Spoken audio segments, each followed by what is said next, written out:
Jaya Radha Madhava Kunya Bihari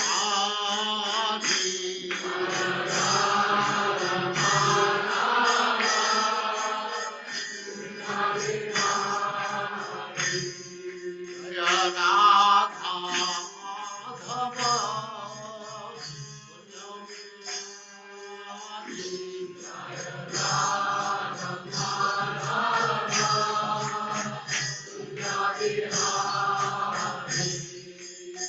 Gopi Jana Vallabha Girivaradhari Gopi Jana Vallabha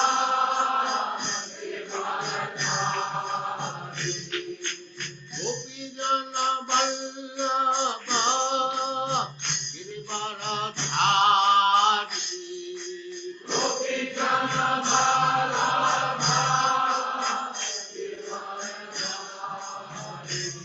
Jaya Radha Madhava Kunja Bihari Jaya Radha Madhava Kunja Bihari Jaya Radha Madhava Kunja Bihari Jaya Radha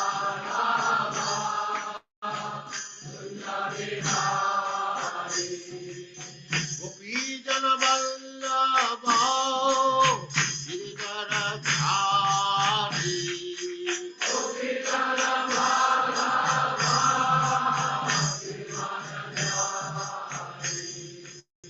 Yashodanandana Braja Jana Ranjana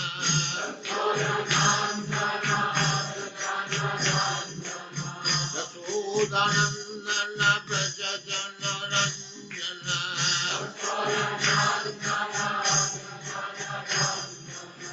Jamuna Tira Vanachari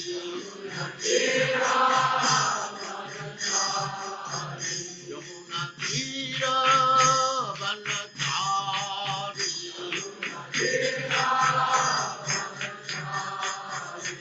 Jaya Radha Madhava Kunja Bihari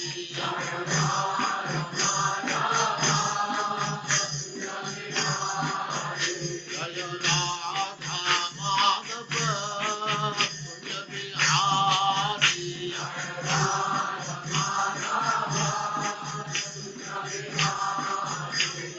Gopi Jana Vallabha Girivaradhari Gopi Jana Vallabha Gopi Jana Vallabha Girivaradhari Gopi Jana Vallabha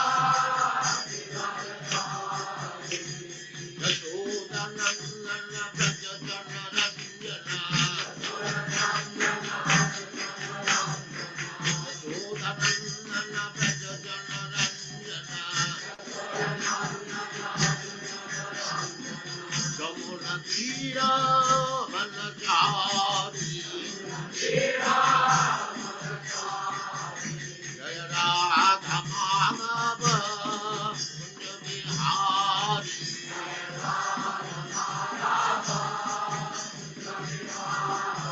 Jaya Radha Madhava Kunja Bihari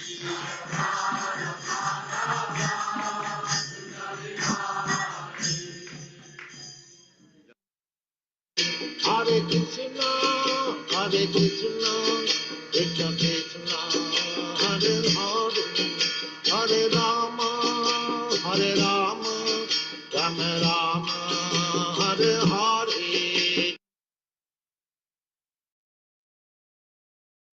Hare Krishna and welcome to all the devotees online. Thank you very much for kind association and presence as we continue associating with Srimad Bhagavatam and Srila Prabhupada's Bhaktivedanta purports.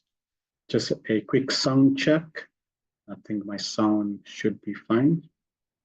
let me know in the chat. So we're going to be covering Srimad Bhagavatam Canto 2, Chapter 7, verses 36 to 46. Scheduled incarnations with specific functions.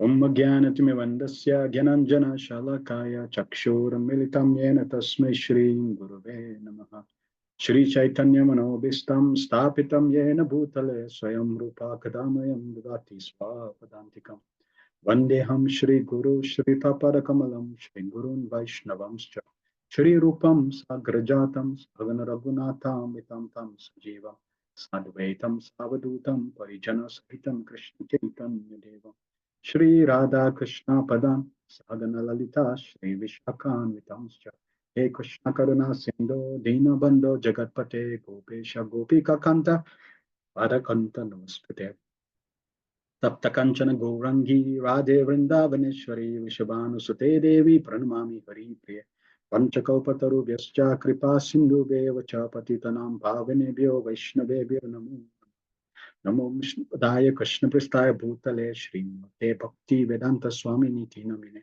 Namaste Saraswati Deve Gauravani Pracharine Nirvishesa Sunyavadi Prastatyada Satavine Jai Shri Krishna Chaitanya Prabhu Nityananda Shri Advaita Gadadhar Shivasati Gaura Bhakta Vrinda Hare Krishna Krishna Krishna Hare Hare Hare Rama Rama Rama Hare Hare Sarva Shastra Piyusha Sarva Vedeka Satpala Sarva Siddhanta Ratnadya Sarva Lokai Triprada Sarva Bhagavata Prana Srimad Bhagavato Prabhu Kalivando Didaditya Shri Krishna Parivartita O Srimad Bhagavatam, O nectar churn from the ocean of all Vedic scriptures, O most prominent transcendent fruit of all the Vedas, O you enriched with the jewels of all spiritual philosophical conclusions, O you who grant spiritual vision to all the people of the world, O light breath of the Vaishnava devotees, O Lord, you are the sun which has arisen to dispel the darkness of Kali Yuga. The actual Krishna who has returned amongst us. Paramananda Pataya Prema Varshasha Rayate Sarvada Sarva Sevyaya Shri Krishnaya Namastute O Srimad Bhagavatam. Offer respectful obeisance unto you. By reading you one attains transcendental bliss, for your syllables rain pure love God upon the reader. You are always to be served by everyone for your incarnation of Lord Krishna.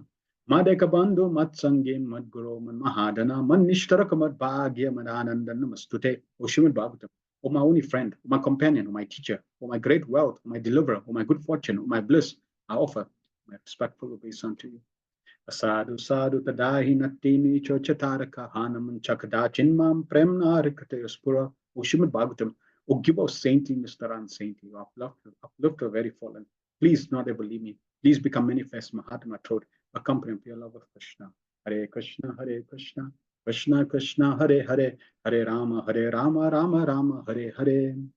Om Namo Bhagavate Vasudevaya Janmadyasya Yutonvayadi Taratasche Charte Swapigna Swarat Tene Brahma Hidayadi Kavaye Muyanti Yatsuraya Tejo Vari Mridam Yatha Vinimayo Yatrati Sarvam Risha Damna Swena Sada Nirasta Kuhakam Satyam Param Dhimahi. O my Lord Shri Krishna, Son of Vasudeva, O pervading personality of Godhead, I offer my respectful obeisance unto you. I meditate upon Lord Shri Krishna because he's the absolute truth and the primal cause of all causes of creation, sustenance, and destruction of the manifested universes. He's directly and indirectly conscious of all manifestations and is independent because there is no other cause beyond him. It is he only who first imparted the Vedic knowledge unto the heart of Brahmaji, the original being. By him even the great sages and demigods are placed in illusion, as one is bewildered by lizard representation of water seen in fire, land seen on water. Only because of him did the material universes temporarily manifested by the reactions of three modes of nature appear factual, although they are unreal. I therefore meditate upon him, Lord Shri Krishna, who is eternally existent in the transcendental abode, which is forever free from illusory representation of the material world. I meditate upon him, for he is the absolute truth. Prayanalpasha Sabya Kalabasmin Yuge Jana Manda Sumanda Matayo Manda Bhagupadata. O learned one in this iron age of Kali, many but short lives, the quarrelsome, lazy, misguided, unlucky, and above all, always disturbed. Narayana Maskrita Narachevam Narotamam Devim Saraswatim Vyasam Rato Jaya Mudirayat. Before reciting Srimad Bhagavatam, which is very means of conquest, one should offer respectful obeisance unto the personality of God in Narayan, unto Narayan Rishi, the supremest human being, and the Mother Saraswati, the goddess of learning, and Srila Vyasa, the author. Savai Pumsa Parodharma Yato Bhakti Radokshaja Yutuka Prati Yata Yatma Suprisibditi. The supreme occupation, Dharma, for all humanity is that by which that by which men can attain to loving devotional service under the transcendent law. Such devotional service must be unmotivated and uninterrupted to completely satisfy the self. Vasudeva Bhagavati Bhakti Yoga Prayojita Janaya Kyusa Vairagyam Jnanam Chayad Ahitukam. By rendering devotional service unto the personality of God, Shri Krishna, one immediately acquires causes knowledge and detachment from the world. Vedandi Tattvavidas Tattvam Yaj Gnanam Advayam Brahmeti Paramatmeti Bhagavaniti Sabhyate. Learned transcendentalists who know the absolute truth, called as non-dual substance, Brahman Paramatma Bhagavan. Shrushushoshadhanasya Vasudeva Kataruchi Syan Mahatavaya Pitra Punyakirtan Shevanat otherwise upon sages by serving those devotees who are completely free from all vice. Great service is done. By such service one gains affinity for hearing the messages of Vasudeva. Shranvatam Swakata Krishna Punya Shravana Kirtana Ryadvantastoya Badrani Vidunoti Suritsatam. Shri Krishna, the personality of God, who is Paramatma, super soul in everyone's heart. And the benefactor, true devotee, cleanses desire from material enjoyment. From the heart of the devotees develop the urge to hear his messages, which are in themselves virtues when properly heard and chanted. Nasta Prasha Badreshu Nityam Bhagavata Sevaya Bhagavati Uttamasloke Bhakti Bhavati Nashtiki, by regular attendance in the classes on the Bhagavatam. And by rendering service to the pure devotees, all that is troublesome to the heart is almost completely destroyed. And loving service unto the personality of God, who is praised with transcendental songs, is established as an irrevocable fact. Etavan Sankhya Yoga Bhyam Swadharmam Parinishtaya Janmalava Para Paraspamsam Nante Narayana Smriti. The highest perfection of human life achieved either by complete knowledge of matter and spirit, by practice of mystic powers, or by appropriate discharge of occupational duty, is to remember the personality of God at the end of life. Akama sarva kama va moksha kama udaradi tivrena bhakti yogena yajate purusham param. Person who has broad intelligence, where they be full of all material desires, without any material desires or desiring liberation, must by all means worship the supreme whole personality of God. Om Namo Bhagavate Vasudevaya. Om Namo Bhagavate Vasudevaya. Om Namo Bhagavate Vasudevaya. We are continuing Srimad Bhagavatam based on the teachings of the Divine Grace A.C. Bhaktivedanta Prabhupada, the founder Acharya of the International Society for Krishna Consciousness. Hare Krishna and welcome again. Let us recap any feedback from last week's session, what caught your attention, what you remembered, what you took home, what impressed you, what you found interesting. Please share some points from last week's session in the chat.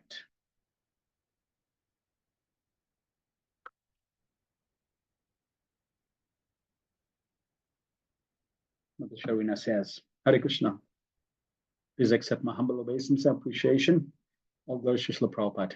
It is beautiful to remember that Krishna is all around us and in our hearts.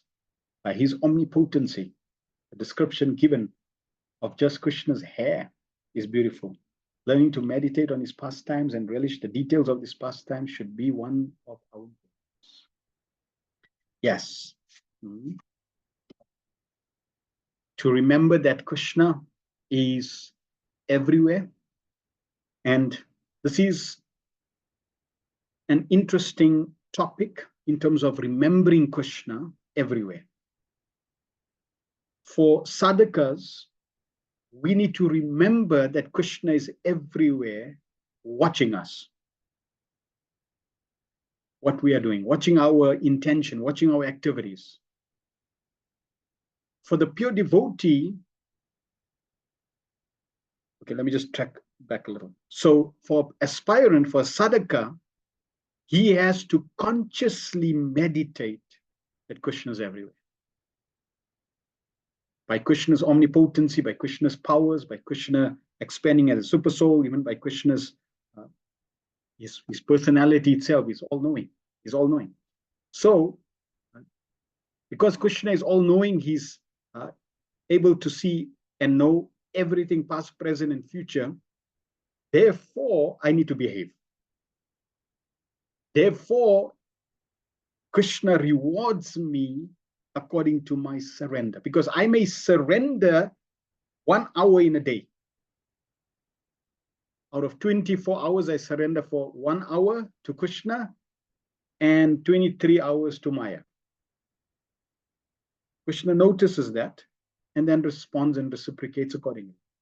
So as sadhakas, we are conscious of Krishna so that we can become more Krishna conscious, be aware of our activities, try to endeavor to remember him and please him. Now, the pure devotee of Krishna, he doesn't consciously remember Krishna. He's not making an effort that, oh, now I must remember Krishna, or now let me chant Hare Krishna. His remembrance is coming from deep within due to his love for Krishna. Because of his love for Krishna, automatically he is remembering his beloved. And not only is he remembering his beloved because of that love permeates his whole environment, and all he can see around him is his beloved. Example is given when somebody is lusty, attracted to sense objects. It's like putting on red tainted glasses. As soon as you put on red tainted glasses, whatever you see around you is tainted red. So the pure devotee, whatever he sees, it's reminding him of Krishna because he's seeing Krishna everywhere. Why? Because of his love, he's seeing Krishna. So his remembrance is a byproduct of his love for Krishna. On the other side, we have to consciously try to remember Krishna so that we can become purified to revive our love for Krishna. But it's a step. That's important for us to do.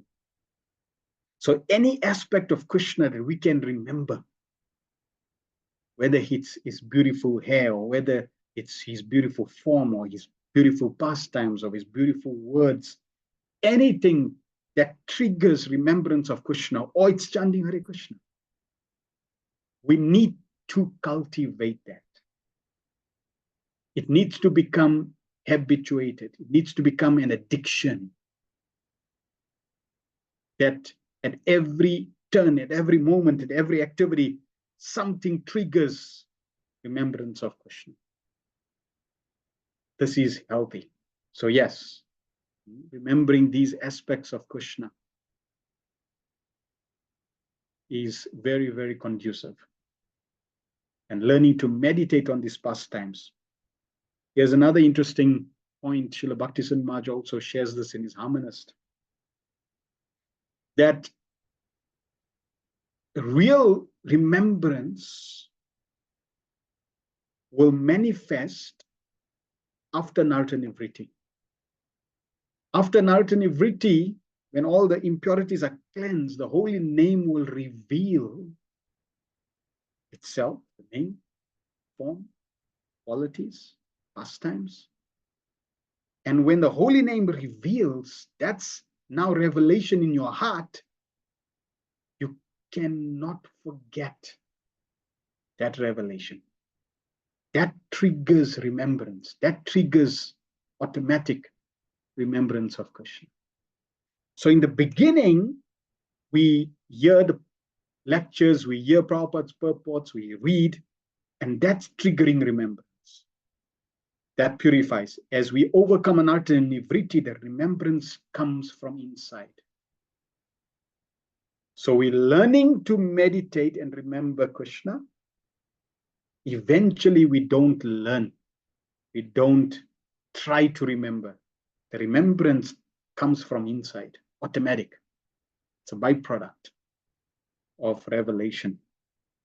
And that's what we're seeking. How will the holy name reveal? When the holy name sees that we actually are interested in Krishna. If you're not interested in Krishna, why would the holy name bother? How will Krishna know that? How will the holy name and Krishna know that you are interested? You're associating with the Bhagavatam. You're chanting Hare Krishna. Whenever you come together in associate devotees, what do? You're trying to put Krishna in the center. You're serving Krishna. Your life is trying to be molded around Krishna. So when one does that, immediately, Krishna is getting a sign. Krishna is understanding your aspiration. So that's important, remembrance of Krishna. Prasanna Prabhu says, Brahmaji's emphasis on earnestness of the heart in rendering devotional loving service, that it's through it that one gets at least some access to know about Lord. Yes, earnestness of heart, this eagerness, this excitement. Do we get excited when we have service? Do we get excited when there's kirtan? Everybody gets excited when there's prasad. But we really need to get excited for hearing and chanting the glories of Krishna.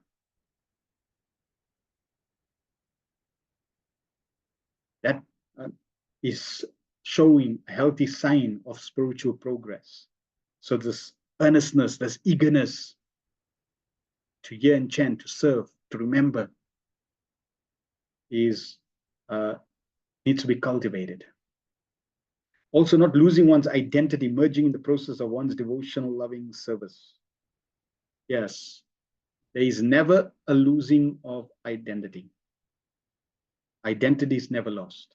There is Bhagavan, there's Bhakta, and there's devotional service, exchange between Bhagavan and Bhakta. Eternally.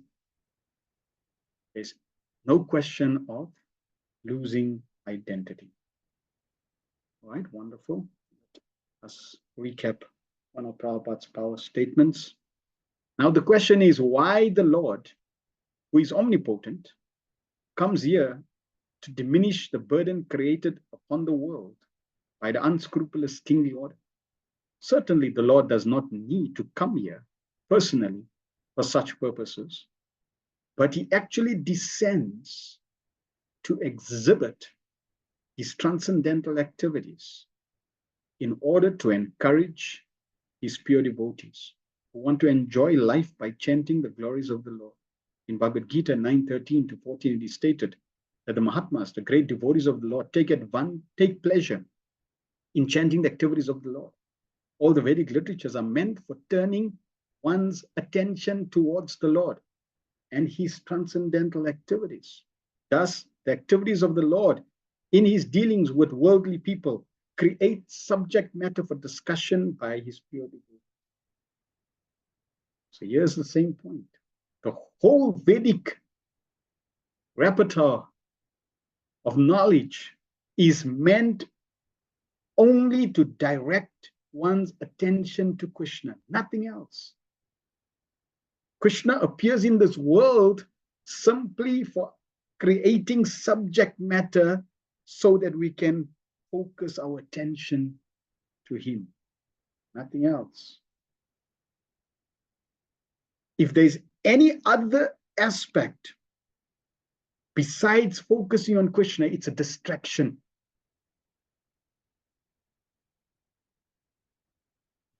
We're doing, today will be the last session until we catch again, get back in September, because in August, from mid-August, we're going to Durban for the Gita week. So the topic is Gita Wisdom by the Emperor of Sweetness. And the focus is the Emperor of Sweetness, Krishna. Even in the Bhagavad Gita. Because we find so many translations of the Bhagavad Gita, they give Bhagavad Gita minus Krishna. And the whole Vedic literatures, all the Vedic literatures is there to help one focus on Krishna. And yet these people are taking Krishna out. What a disservice. They use the scriptures for so many other motives. But there's only one motive of the Vedas. He also implying there's only one motive for life. And that is to bring Krishna in your life. So we're going to be covering each chapter. How each chapter is focusing on trying to bring Krishna in one's life. Mother Les says, there's no doubt Lord Krishna is the Supreme Lord. His inconceivable acts, his display of strength and intelligence, always choosing the perfect way to take action. This is a person worthy of being served, glorified, and worthy of our love. Yes. Krishna is our source.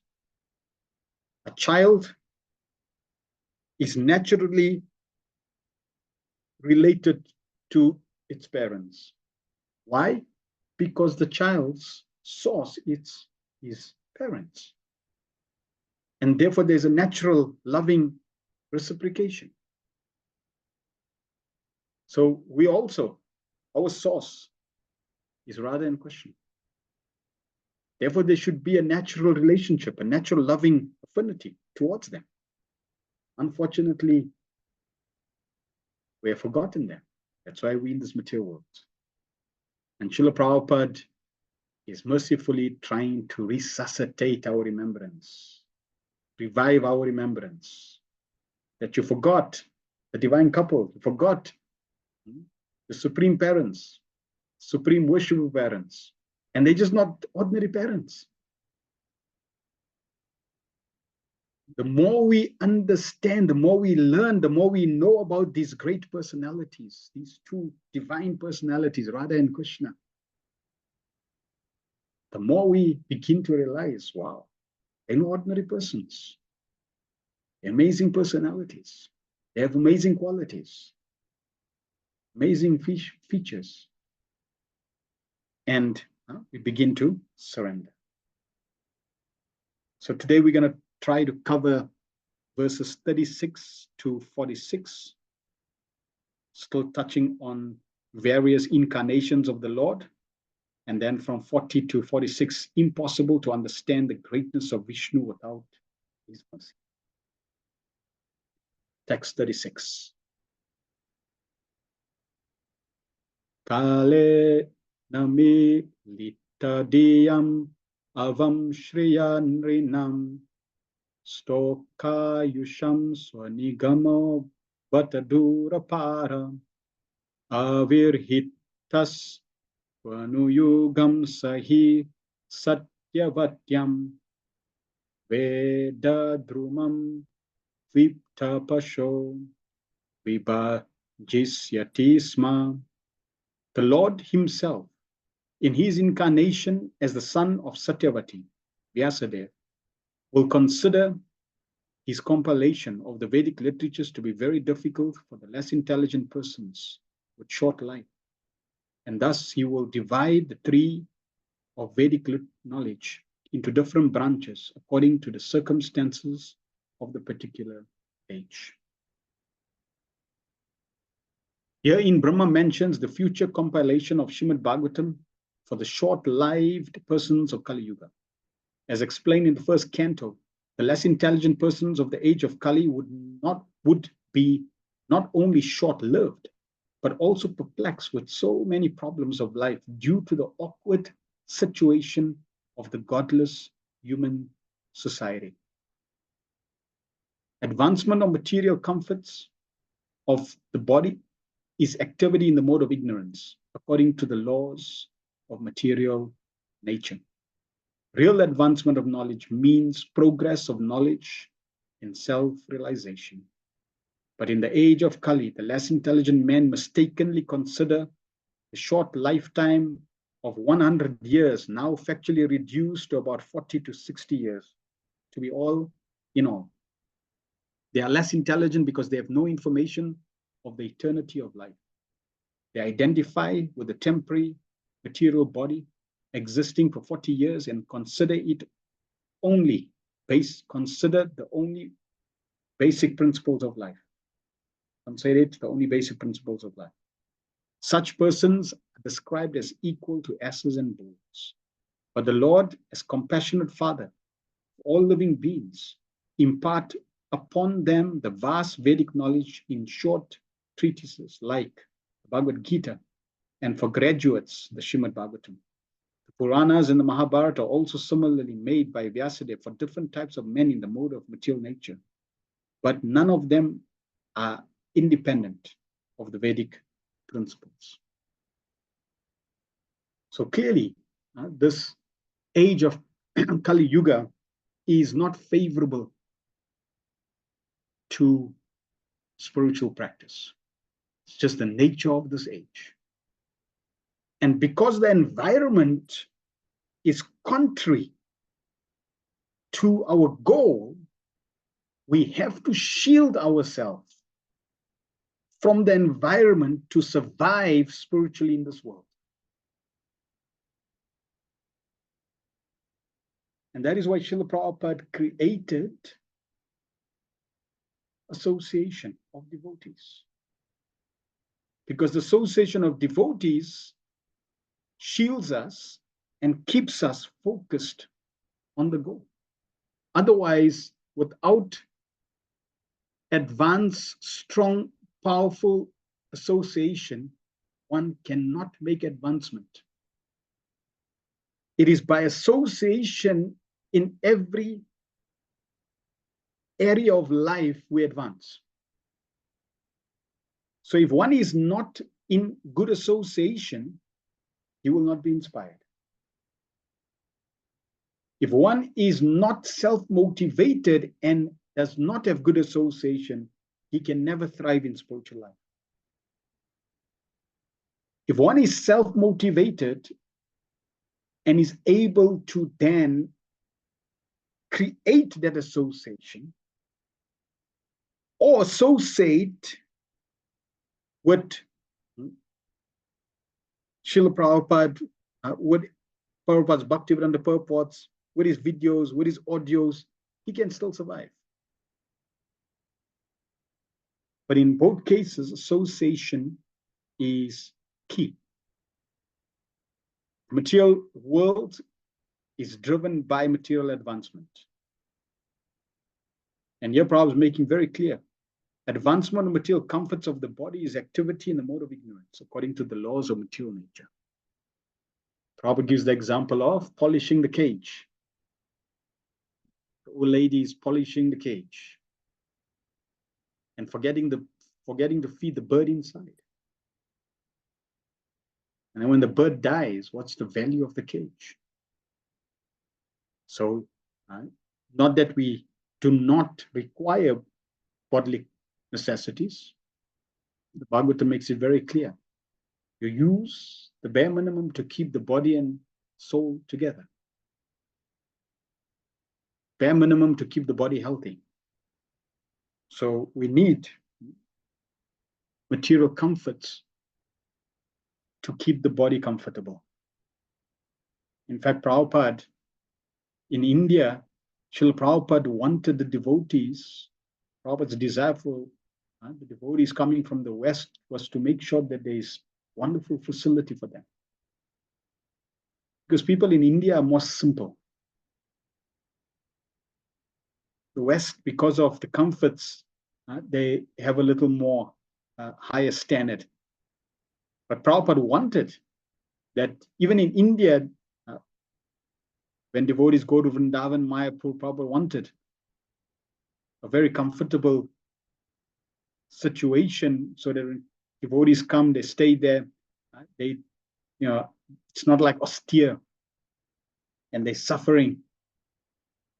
No, Prabhupada wanted a nice, comfortable situation so that they don't feel any distress, and then they can absorb themselves in the holy Dham. But going beyond a certain point can start to dampen one's spiritual life. So we have to be very careful. The focus, as Prabhupada says, Srila Vyasadeva, his intention was, how can I make the Vedic scriptures assimilated easier? So that, how can I make it so that the people of each age is able to assimilate the Vedic understanding, the Vedic knowledge? Initially, the Vedas were one large body of wisdom. And remember, in the beginning of time, as this creation is created and knowledge is given, there is no writings. It's not printed, it's not paper, it's not written anywhere. It's Shruti, it's remembered. Krishna spoke to Lord Brahma, he remembered. Brahma spoke to Narad Muni, he remembered. Narad Muni speaks to Vyasadeva, he remembered. So in this way, they basically are speaking and remembering. This is how knowledge was coming down. So Vyasadeva practically, was like a walking encyclopedia of knowledge. And people who wanted to understand about spiritual life would go to the ashram and they would ask a question. And Vyasadeva, knowing everything, would then speak. Because the faculty of the mind is so powerful.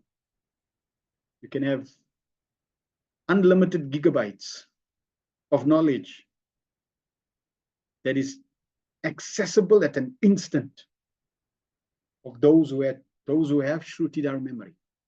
The sages, they have a photographic memory.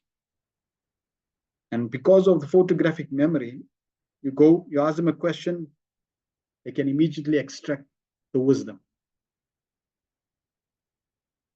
In Kali Yuga, Prabhupada said, remembrance means writing down. So in Kali Yuga, we have to write down. Oh, I need a memory stick because upstairs is rusty.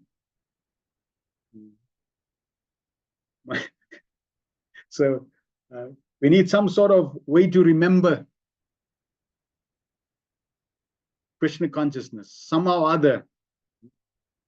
Database, Google, Kali Yuga, because the neurons haven't been working nicely. And as time goes more in Kali Yuga, people will become more and more dull. You can just see, even in the last 50 years,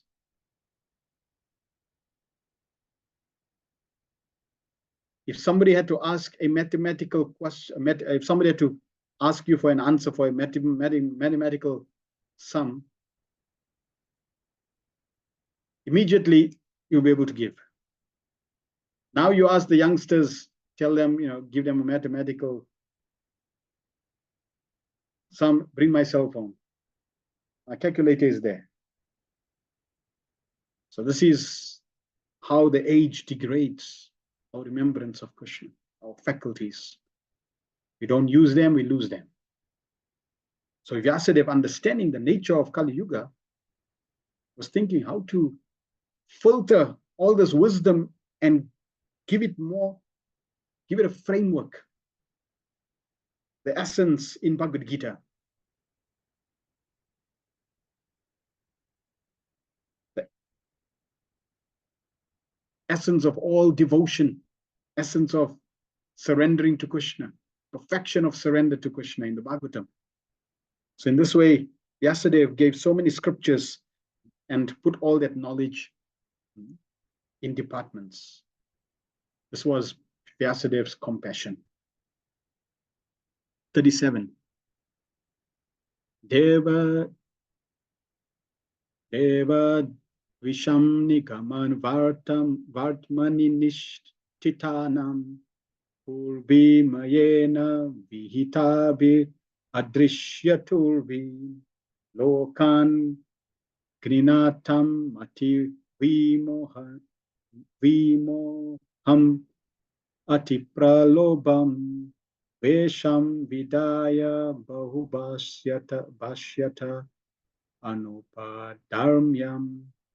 When the atheists, after being well versed in the Vedic science knowledge, the Vedic scientific knowledge, annihilated inhabitants of different planets, flying unseen in the sky on well-built rockets, prepared by the great scientist Maya, the Lord will bewilder their minds by dressing himself attractively as Buddha and will preach on sub-religious principles. So here we see Vyasadeva is sharing this, and as we heard in the previous purports, Prabhupada said this is future predictions. And here we find Lord Brahma telling Narad Muni about Buddha. So, question, this verse that we are reading, because Lord Buddha appeared 2000 years ago.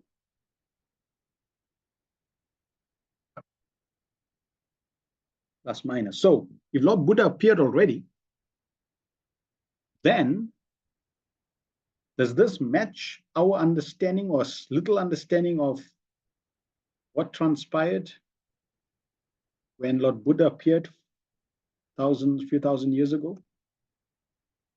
Because it says, when the atheists, after being well versed in the Vedic scientific knowledge, annihilated inhabitants of different planets.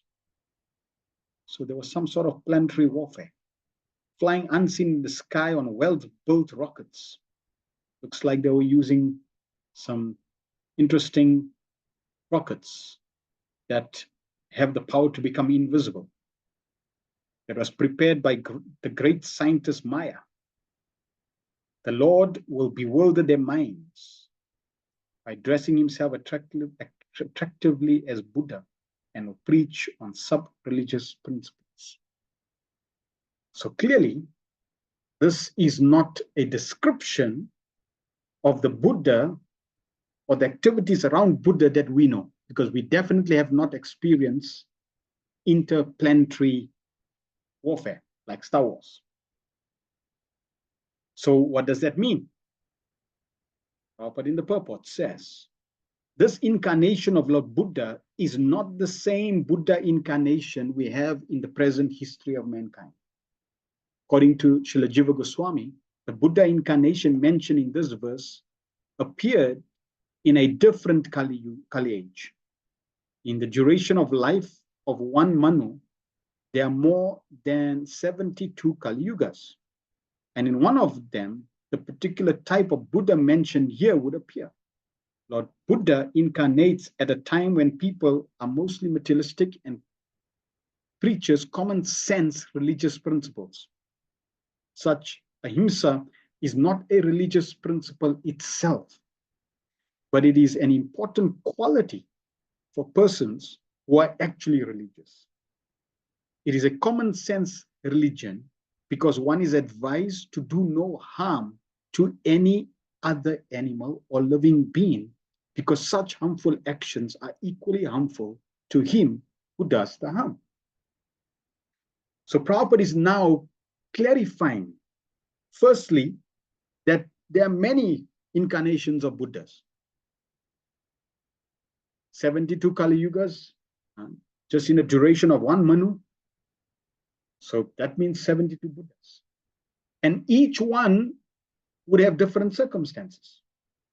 This is Krishna's amazing pastimes. When Krishna appears, he changes. There's so many variations of the pastimes. It's not like every pastime is exactly the same. No, there can be so many variations, infinite number of variations of what happens, just like Krishna killing Kamsa. Krishna can kill Kamsa in so many ways. In this yuga, we know he went to Mathura and he fisted Kamsa. So Lord Buddha also, depending on the circumstance, he would appear. And he is not giving religious principles, or you could say higher spiritual tenets. He is giving sub-religious principles. And Prabhupada says these sub-religious principles are what we call common sense. Common sense. Sometimes they say common sense is not common anymore in Kali Yuga. So what is one of the common sense principles? Non-violence. Why? Because why should I harm someone if I'm going to get it back? That doesn't make sense. It's like harming myself. I don't want to harm myself. Nobody wants to harm themselves. So why would I harm people or animals or any living entity? So Lord Buddha is preaching that principle. You'll see in Bhagavad Gita, Prabhupada makes this point. that Krishna is not teaching sub-religious principles to Arjuna. Arjuna, do not cause any harm, do not lie, always tell the truth, be kind to everyone, Arjuna. Krishna is taking Arjuna immediately to the transcendental platform. Arjuna, you're not this body. So Lord Buddha, understanding that people were lacking just this common sense principles, he gave these sub-religious principles. But before learning these principles of non-violence, one has to learn two other principles, namely to be humble and to be prideless. So even before coming to non-violence, which is a sub-religious principle, Prabhupada is saying that you should learn humility and pridelessness. Why? Because unless one is humble and prideless, one cannot be harmful and non-violent. And after being non-violent, one has to learn tolerance and simplicity of living. So first, humility. I'm absolutely nothing. Prideless. Everything belongs to Krishna. I'm simply his servant. Everything belongs to Krishna. Everyone belongs to Krishna. Therefore, because everything and everyone belongs to Krishna and I'm nothing, in fact, I'm part of that supreme whole. Therefore, I cannot harm any part of creation. And then comes tolerance and simplicity of living. One must offer respect to the great religious preachers and spiritual leaders and also train the senses for controlled action, learning to be unattached to family and home and to render devotional service, etc. So then one is now taking a higher and higher level. So Krishna also, when he sends his representatives, you'll find that each representative that's coming is building upon the base of the previous ambassadors. Therefore, we cannot criticize previous acharyas, previous ambassadors of the Lord. They come to at a certain time, place, circumstance, and they give the knowledge that lays the foundation. Just like if you go through the history of Jesus, you'll see so many tenets that he's speaking, so many instructions that he's giving. It's all aligned to scripture, it's all aligned to Krishna consciousness. And Lord Buddha, he comes, he lays a certain foundation. Then Sankaracharya comes. It seems like he's contradicting Lord Buddha, but he's building on what Lord Buddha did. The example is given. Lord Buddha, he came to deny the Vedas. Vyasadeva gave the Vedic scriptures. Lord Buddha comes and denies the Vedic scriptures. But he's Shaktivesh, incarnation. He's an empowered representative of the Supreme Lord. He's an incarnation of Krishna. So why is he denying that which Krishna has given? Because at that point in time, people were abusing the Vedas. So in order to bring them back to track, he had to say, okay, don't worry, that's not important. Reject the scriptures. So in this way, he's taking people to the negative number line, or he's taking people who are on the negative number line and to bring them to the positive side, to bring them in the future of the positive side of Krishna consciousness of spiritual life. he has to deny that which they are using as the basis for their sinful life, which was the Vedic understanding of sacrifices. So Lord Buddha immediately says, no, deny scriptures. Scriptures are not proper. So then he establishes his principles of non-violence, etc. So in this way, he's building them and bringing them. Then Sankaracharya comes and says, no, everything is one. And Sankaracharya introduces the Vedas again. But from negative, we go to zero. Everything is, or you could say, Lord Buddha also was teaching Nirvishesha, Sunyavadi. Everything is zero, everything is nothing. So in this way, slowly they're bringing, then Sankaracharya says everything is one. And then we go more on the positive side. No, there's actually two. And there's distinct, you and the living, you and the Supreme Lord. And then Lord Chaitanya takes all the philosophies, all the understandings, and gives Achintya Bheda Bheda Tattva. Oneness and difference. Like that, different stages of revealing the truth according to time, place, and circumstance. At the ultimate stage, one has to accept the Lord and become his devotee. Otherwise, there is no religion. In religious principles, there must be God in the center.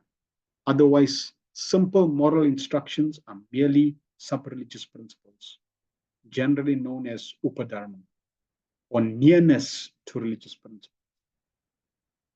So in Krishna consciousness, our focus is not so much upadharma, sub-religious principles, nearness to religious principles. Our focus is to introduce Krishna. Our focus is Krishna. That is the center. We see Srila Prabhupada when he instituted the International Society for Krishna Consciousness. He didn't say the International Society for Source Consciousness. Source, our source. International Society for Creator Consciousness. Our creator. International Society for Universal Consciousness. The universal, whatever you think it is. The International Society for Energy Consciousness. The energy that's all pervading. No. Or even the International Society for God Consciousness that they recommended to Prabhupada. Prabhupada said, no. The International Society for Krishna Consciousness. He wanted to directly introduce, present, give Krishna. That is our line.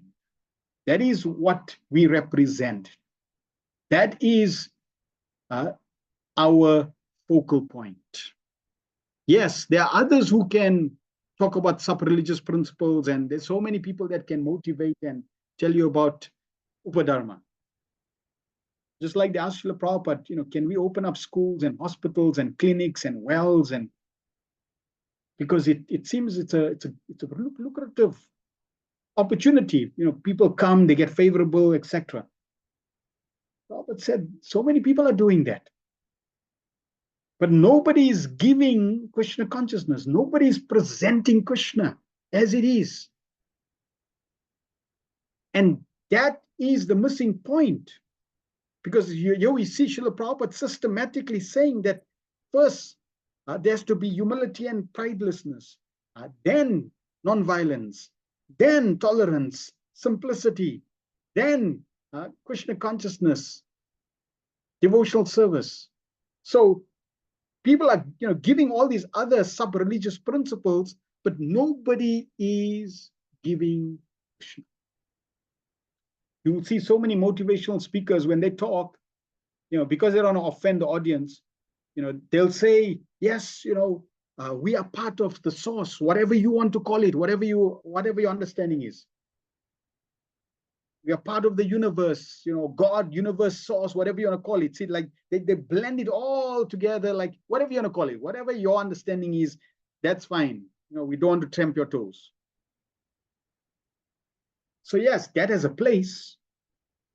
But if everybody does that, if Prabhupada had to do that, just consider, if Srila Prabhupada went to the West and all he did was present sub-religious principles from the Vedas, where would we be? We would have no idea of Krishna. And our life would just go in circles, repeated birth and death. Because without Krishna, without understanding Krishna, without surrendering to Krishna, without pleasing Krishna, there is no question of going back to the spiritual world. Krishna is the central figure.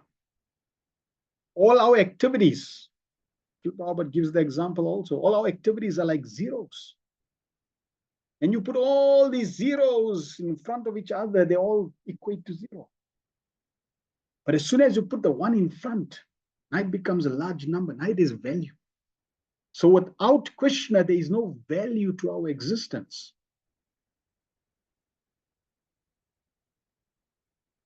And Prabhupada was not shy. Prabhupada was not embarrassed. How can I tell them about Krishna? It's like they'll think it's a Hindu god. He looks Hinduish. You see his dress is Hinduish. So how can I tell them about God in America? No, that is, Krishna is God, whether you like it or not. Man was made in the image of God. He looks like that. So what? That's God.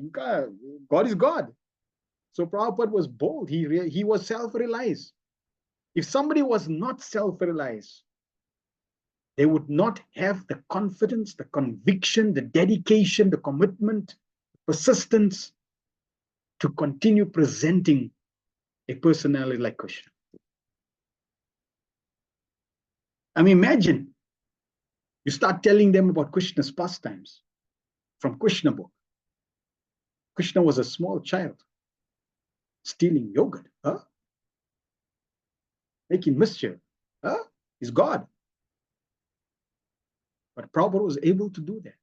Why? Because of his realization of Krishna. He knew perfectly, he was fully realized who Krishna is. It was not just some sort of sentiment, some sort of knowledge, theory, book knowledge that he acquired, that he's going to the West and preaching. No. As a self-realized soul, he was fully realized in what he was presenting. Now, we may not be that, we're definitely not realized on that level. But we can at least have the faith and the confidence of presenting Krishna based on Prabhupada's realizations. Because it's clear in terms of Prabhupada's achievements, and even the previous Acharya's achievements, of who they are. So based on their strength, based on their faith, based on their realization, we share. And in one lecture, Prabhupada makes this point and he says, that means it's not blind faith. We're not just blindly presenting Krishna, no. We are presenting Krishna based on these great personalities. Lord Chaitanya Mahaprabhu said Krishna is God. All our previous acharyas have emphasized Krishna is God. Srila Vyasadeva in the Bhagavatam is emphasizing Krishna is God. Devala, Narada, they all emphasizing Krishna is God.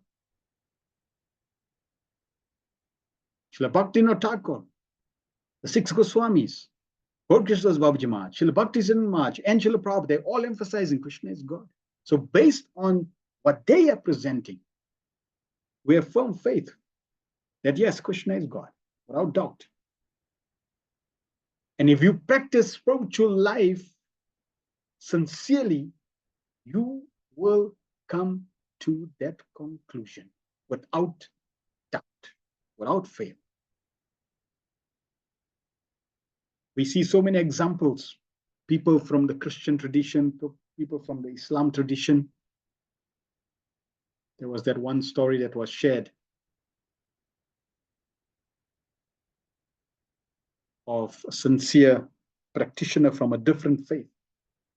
He's praying to God, please, I need to learn more about you. I need to understand you. Please guide me. And shared a dream. And in the dream, the Lord revealed to her that if you want to know me tomorrow, there'll be someone that looks like this. And in the dream, Krishna is showing her how someone will look who is distributing books. And the Lord is showing her in a dream that you don't just directly approach him. You first watch him, what he's doing. And you'll see that he's distributing books. And after some time, by watching him, you'll know that he is the right person. Then you approach him. And you ask him specifically for Bhagavad Gita as it is. And you will know everything about me. So sure enough, the next day, she was there outside in the marketplace or wherever Krishna directed her. And she's watching. And all of a sudden, there's a devotee distributing books. And that day, the devotee was going and approaching different souls, and nobody wanted to buy a book. And he's wondering why nobody's interested in a book today. Nobody wants his books. And all of a sudden, he saw this old lady, and this old lady then came to him and says, "Do you have a Bhagavad Gita?" And he was shocked. And then when he asked her, "How did you know that I've got Bhagavad Gita?" And then she shared, "The Lord came to me."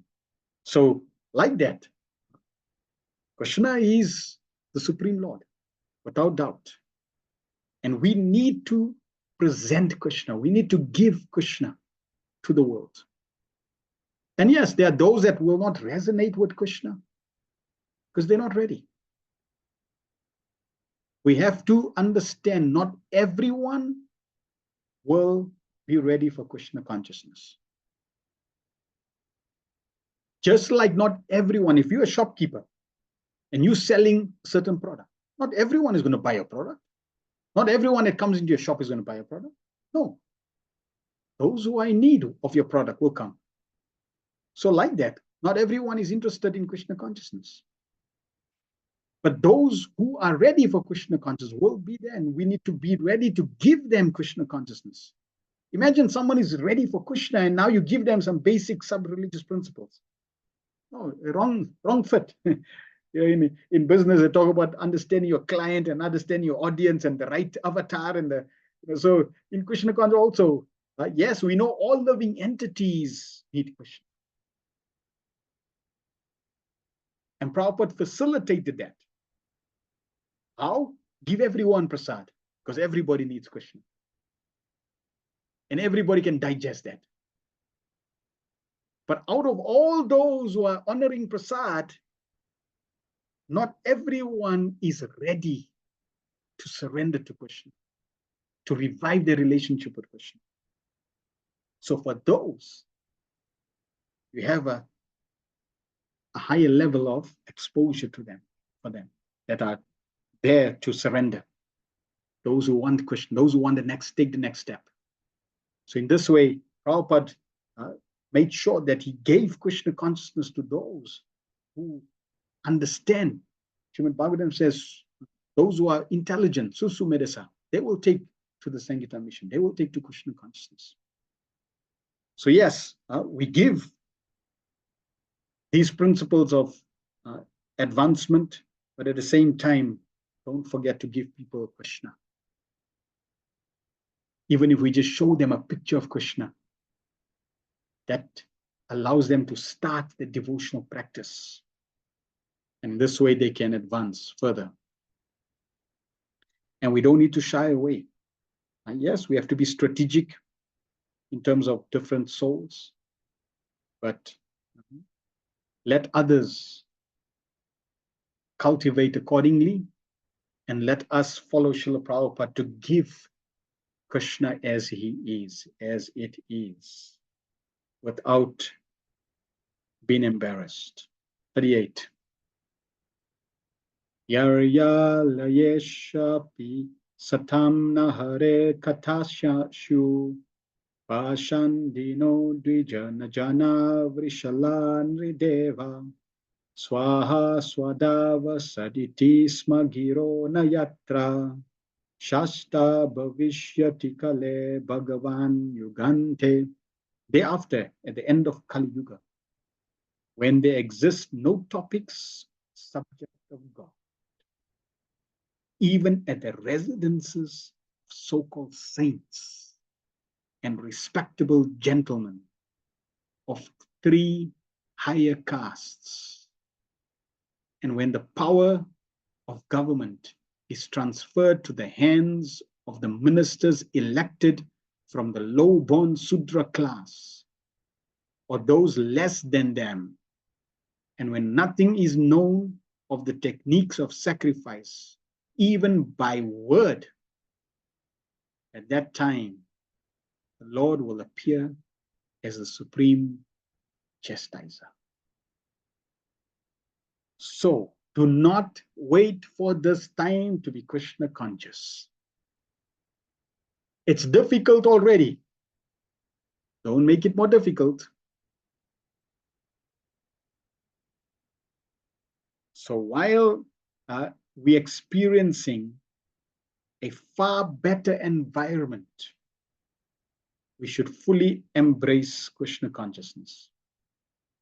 The symptoms of the worst conditions of the material world at the last stage of this age, called Kali Yuga, are stated here. The sum and substance of such condition is godlessness. Even the so-called saints and higher castes of social orders, generally known as Dvija Janas, or the twice born, will become atheists. As such, all of them will practically forget even the holy name of the Lord, what to speak of his activities. The higher castes of society, namely intelligent class of men guiding the destinies of the social orders, the administrative class of men guiding the law and order of the society, and the productive class of men guiding the economic development of the society, must all be properly well versed in knowledge of the Supreme Lord, knowing factually his name, qualities, his pastimes, his entourage, his paraphernalia, and his personalities. The saints and the higher castes or orders of the society are judged by their proportion of knowledge in the science of God, or Tattva-jnana, and not by any kind of birthright or bodily designations. Such designations without any knowledge of the science of God and practical knowledge of devotional service are considered to be all decorations of dead bodies. So we see Srila Prabhupada following clearly this example. As a leader in spiritual life, for all orders of life, Srila Prabhupada gave the name, qualities, pastimes, entourage, paraphernalia, and personality of God. Because Srila Bhaktisiddhanta Maharaj made it very clear, the shortage, the lack is Krishna consciousness, nothing else. There's so much in this world, but the real lack, what's actually missing, is Krishna consciousness. And that is true in the macro and micro level. It's true in our own life. We may think that, yes, I don't have this, I don't have that, and therefore I can't, be happy. But no, real lack is Krishna consciousness. Real lack is our loving relationship with Krishna. If you have that, then everything else is by the way and byproducts and really irrelevant. But without Krishna consciousness, you can have everything in creation in unlimited quantity, if that's even possible. And still you will find a vacuum in your heart. You will never, ever, ever be satisfied. Prabhupada in Nectar Devotion makes this point that yes, there's a pinprick in society.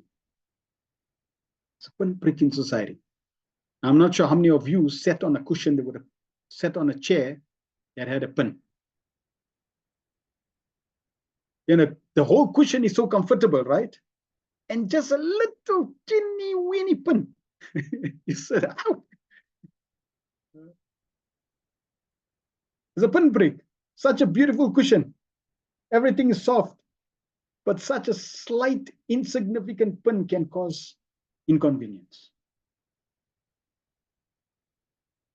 So, society has so much to offer.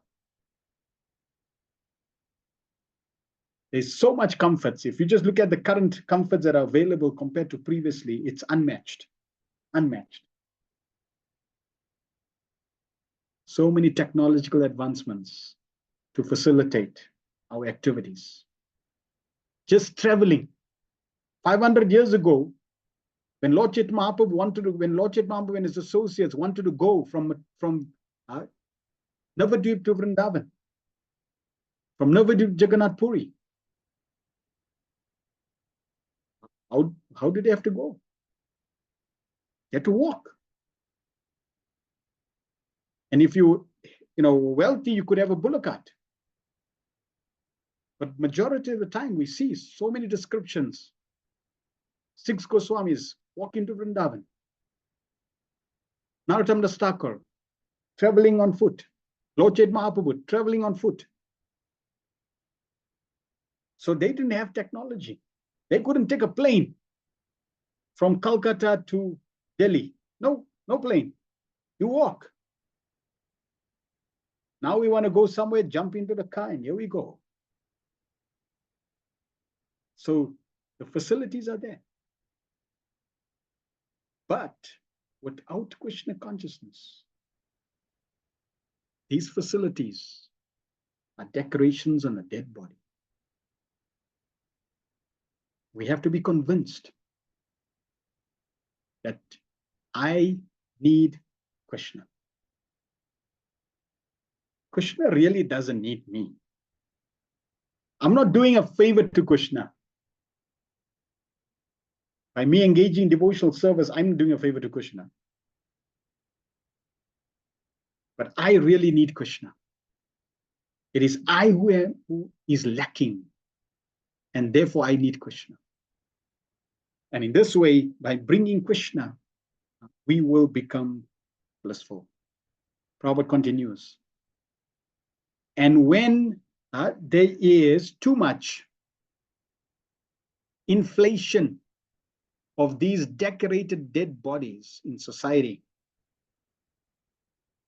they develop so many anomalies in the progressive, peaceful life of human beings. Because the lack of training or culture is the upper section of social order. There are no more to be designated as Dvija Janas or twice born. The significance of being twice born has been explained in many places in this great literature. And again, one is reminded here with that birth executed by the sex life of the father and the mother is called animal birth. But such animal birth and progress of life on animal principles of eating, sleeping, fearing, and mating without any scientific, spiritual, and any scientific culture of spiritual life is called the Sudra life. Or to be more explicit, the uncultured life of lower class of men. It is stated herein that the government of power of society in Kali Yuga will be passed over to uncultured, godless laborer class of men. And thus, the Nirdevas, or ministers of government, will be the Vrishalas, or the uncultured lower class of men of society. No one can expect any peace and prosperity in human society full of uncultured lower classes of men. When Yudhishthir Maharaj was hearing the description of Kali Yuga, even Maharaj Parikshit, they could not conceive an environment like this because they were Rajrishis, saintly kings. The culture, the principles that they ruled by is totally different from Kali Yuga principles. Now, we see remnants of this already here, right at our present time. So this is not like far-fetched stories. We clearly see those who are Sudras are in position of power in many places.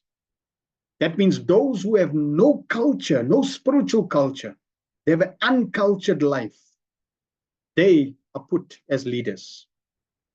And what is defined as uncultured life? Those who are only interested in eating, sleeping, mating, and defending. Animal principles. There is no Krishna consciousness. Lack of Krishna consciousness. So we definitely see that. And as Kali Yuga progresses, naturally after the Golden Age, then there'll be a decline. Once the Golden Age is completed its journey, then there's practically no end to the degradation. The degradation will just snowball and escalate day by day. And then practically at the end of Kali Yuga, there is absolutely no God consciousness. Prabhupada also in a conversation, morning conversation, Prabhupada is discussing with devotees after 10,000 years of golden age. Prabhupada said the devotees will be shot. You'll be a threat. If you are spreading any form of God consciousness in any form, shape, you will be executed.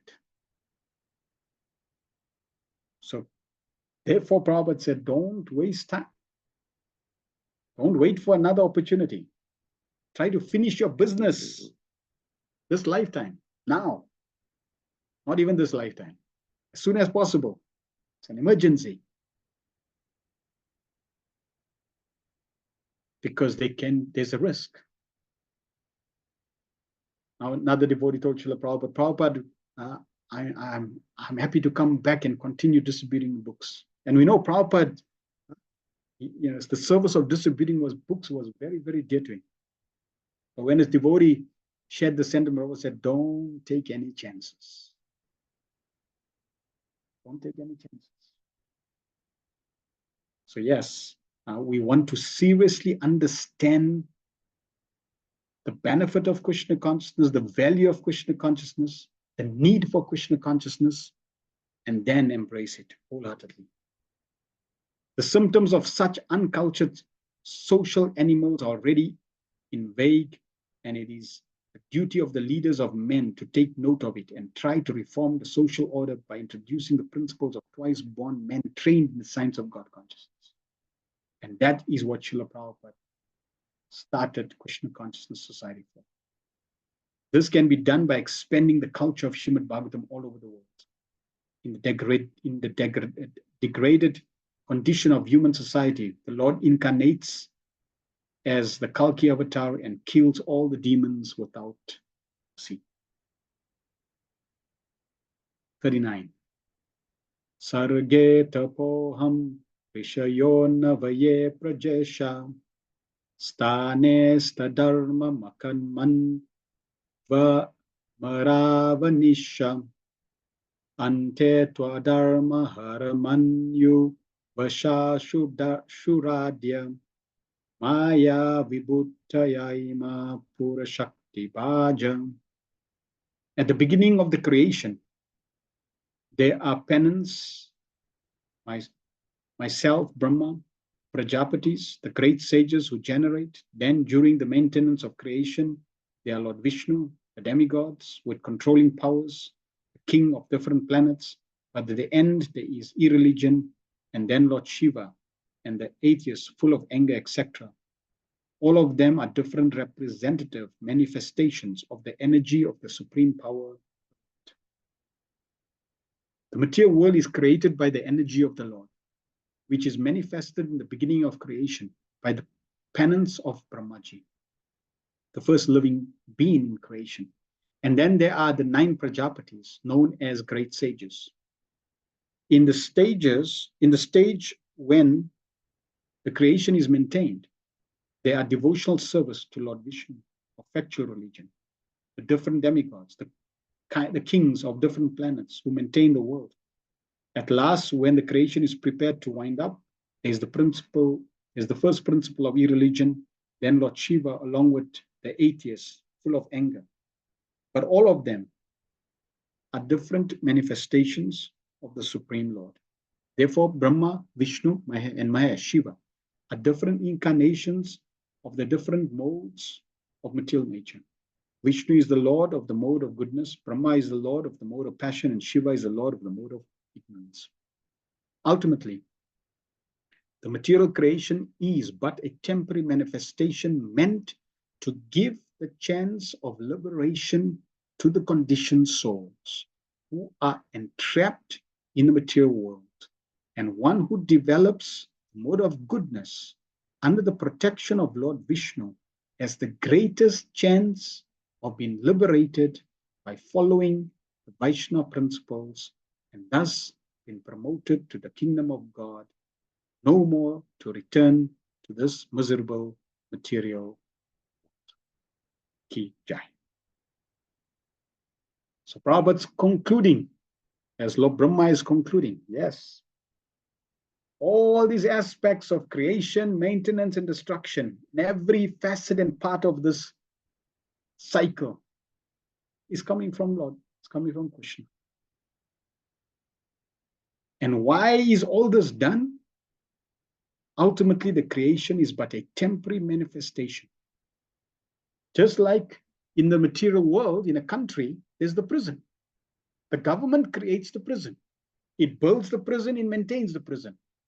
Now, when there's no prisoners, it can destroy the prison because the prison house, the prison is temporary. It's not a permanent situation.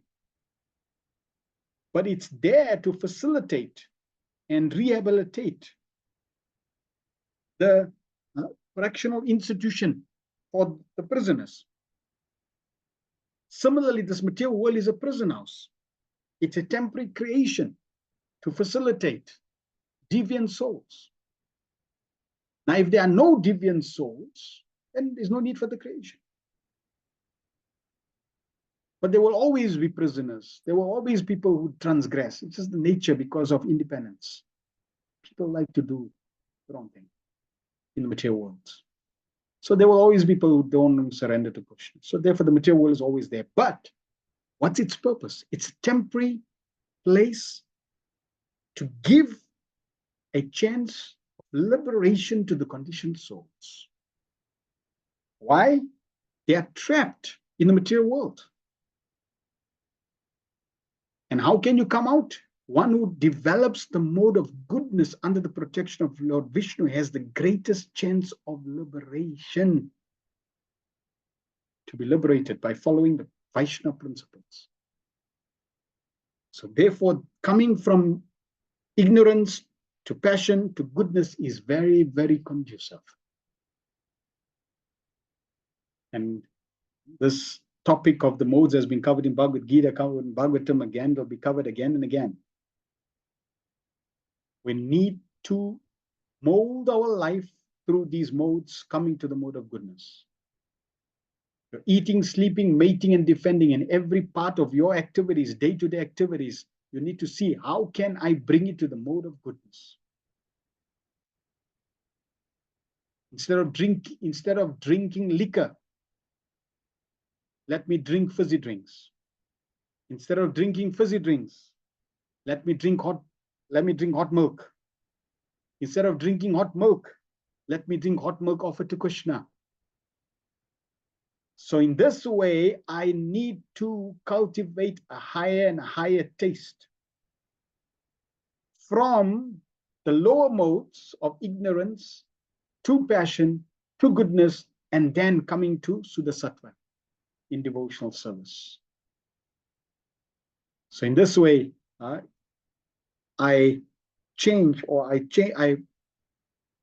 allow the modes to be elevated in my activities. And then Prabhupada says, if I do this, I have the greatest chance of being promoted to the kingdom of God. No more to return to this material world. 40.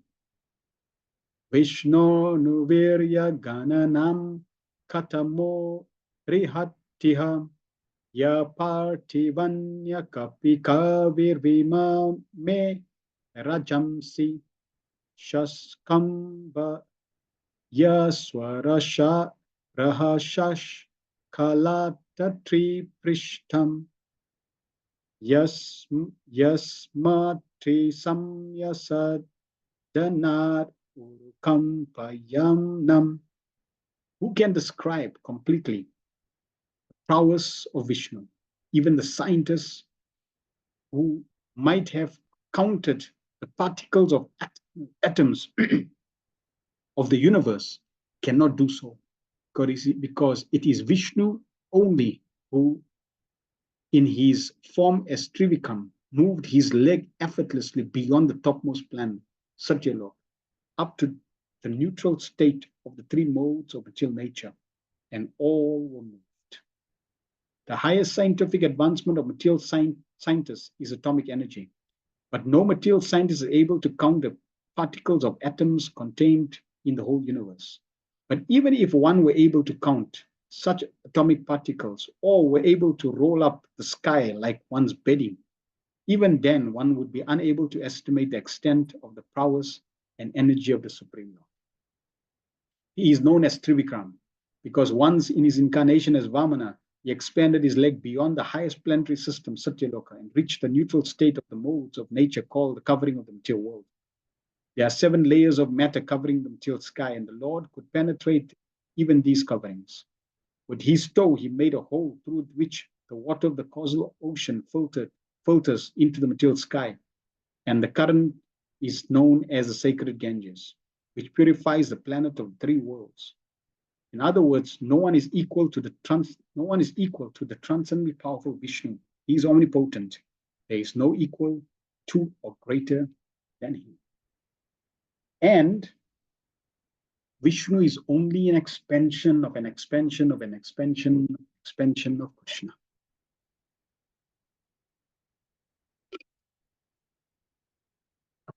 So the scientists, even if they could count all the atoms, all the particles, or they could advance in technology that they can roll up the sky like a bedding. Very, very advanced. They cannot understand the limit of the Supreme Lord. What to talk about understanding the limits of Krishna, who's beyond the limits of Vishnu. Why? Because Vishnu is an expansion of Krishna. And Krishna is the complete form of the absolute truth. Shri Krishna is the complete form of the absolute truth. I remember in Mudren when we opened the temple there. One day, one youngster came to the temple and we started discussing. And he was coming from, his background was from Sri Sampradaya, from India. So for them, Vishnu is the supreme. And for us, from the Bhagavatam, Krishna is the supreme. So he put the next step. So he started saying, how do people say Krishna is supreme? Vishnu is the supreme. Vishnu is the highest feature of the absolute, not Krishna. And we see even in all these movies, we see Krishna when he's appearing, he's coming through Vishnu. All the incarnations are coming through Vishnu. So Vishnu is the supreme. So I said, no problem. You come one day and we'll have a whole chat. We'll have a chat discussing this topic. So he came one day and we sat for hours and hours and hours through the night, going systematically explaining how Krishna is the most complete form. Because yes, Vishnu is there. He's the Purusha avatars. Vishnu, Garbhadaksai Vishnu, Karandaksai Vishnu, they're practically part of this. They're manifesting and maintaining and engineering this creation. And if you study scripture, that's what you are educated about. But then when you start looking at the pastimes of Lord Vishnu, you're looking at the intimacy that one can have with the absolute truth. You find that Lord Vishnu, his relationships compared to Lord Krishna, they're of a different nature. With Lord Vishnu, there is awe and reverence. But with Lord Krishna, there is intimate relationships. Lord Vishnu does not have parents. Lord Vishnu also doesn't have intimate friends. It's a relationship of servant and master. And yes, that is a bona fide relationship. But as conditioned souls, we have servant and master relationships, but we also have friend and friend relationships. We also have parent and child and parent relationships. We also have husband and wife relationships. And there's also conjugal relationships. So these relationships exist even with us as conditioned souls. And they're definitely far sweeter than a master and servant relationship. So Krishna, he's able to manifest Vrindavan Krishna, Yashodanandan Krishna. He can have these intimate relationships. So just from a relationship perspective, we understand Krishna's position. And then we find even in Krishna book, Lord Vishnu wanted to see even Krishna. So this way we had a discussion, and then the conclusion was yes, Krishna is no doubt the complete, highest manifestation of the absolute truth. 41.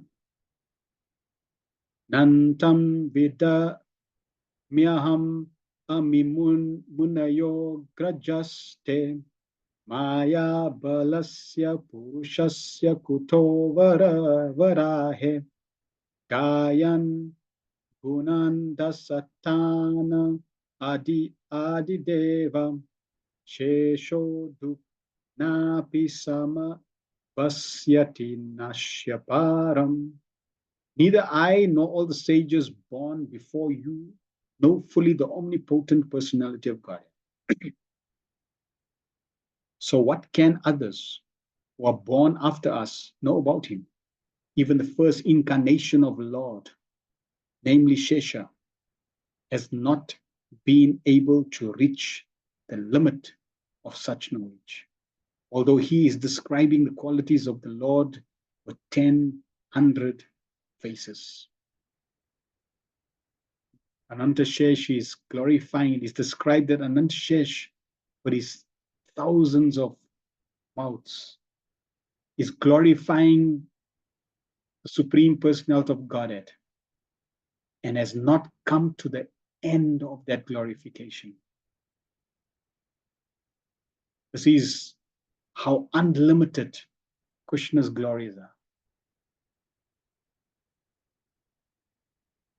There is no limit to his glories. It's mind-boggling. Now we have the Bhagavatam. Our Bhagavatam is very small. In the heavenly planets, they have a larger Bhagavatam. Lord Brahma has the largest Bhagavatam.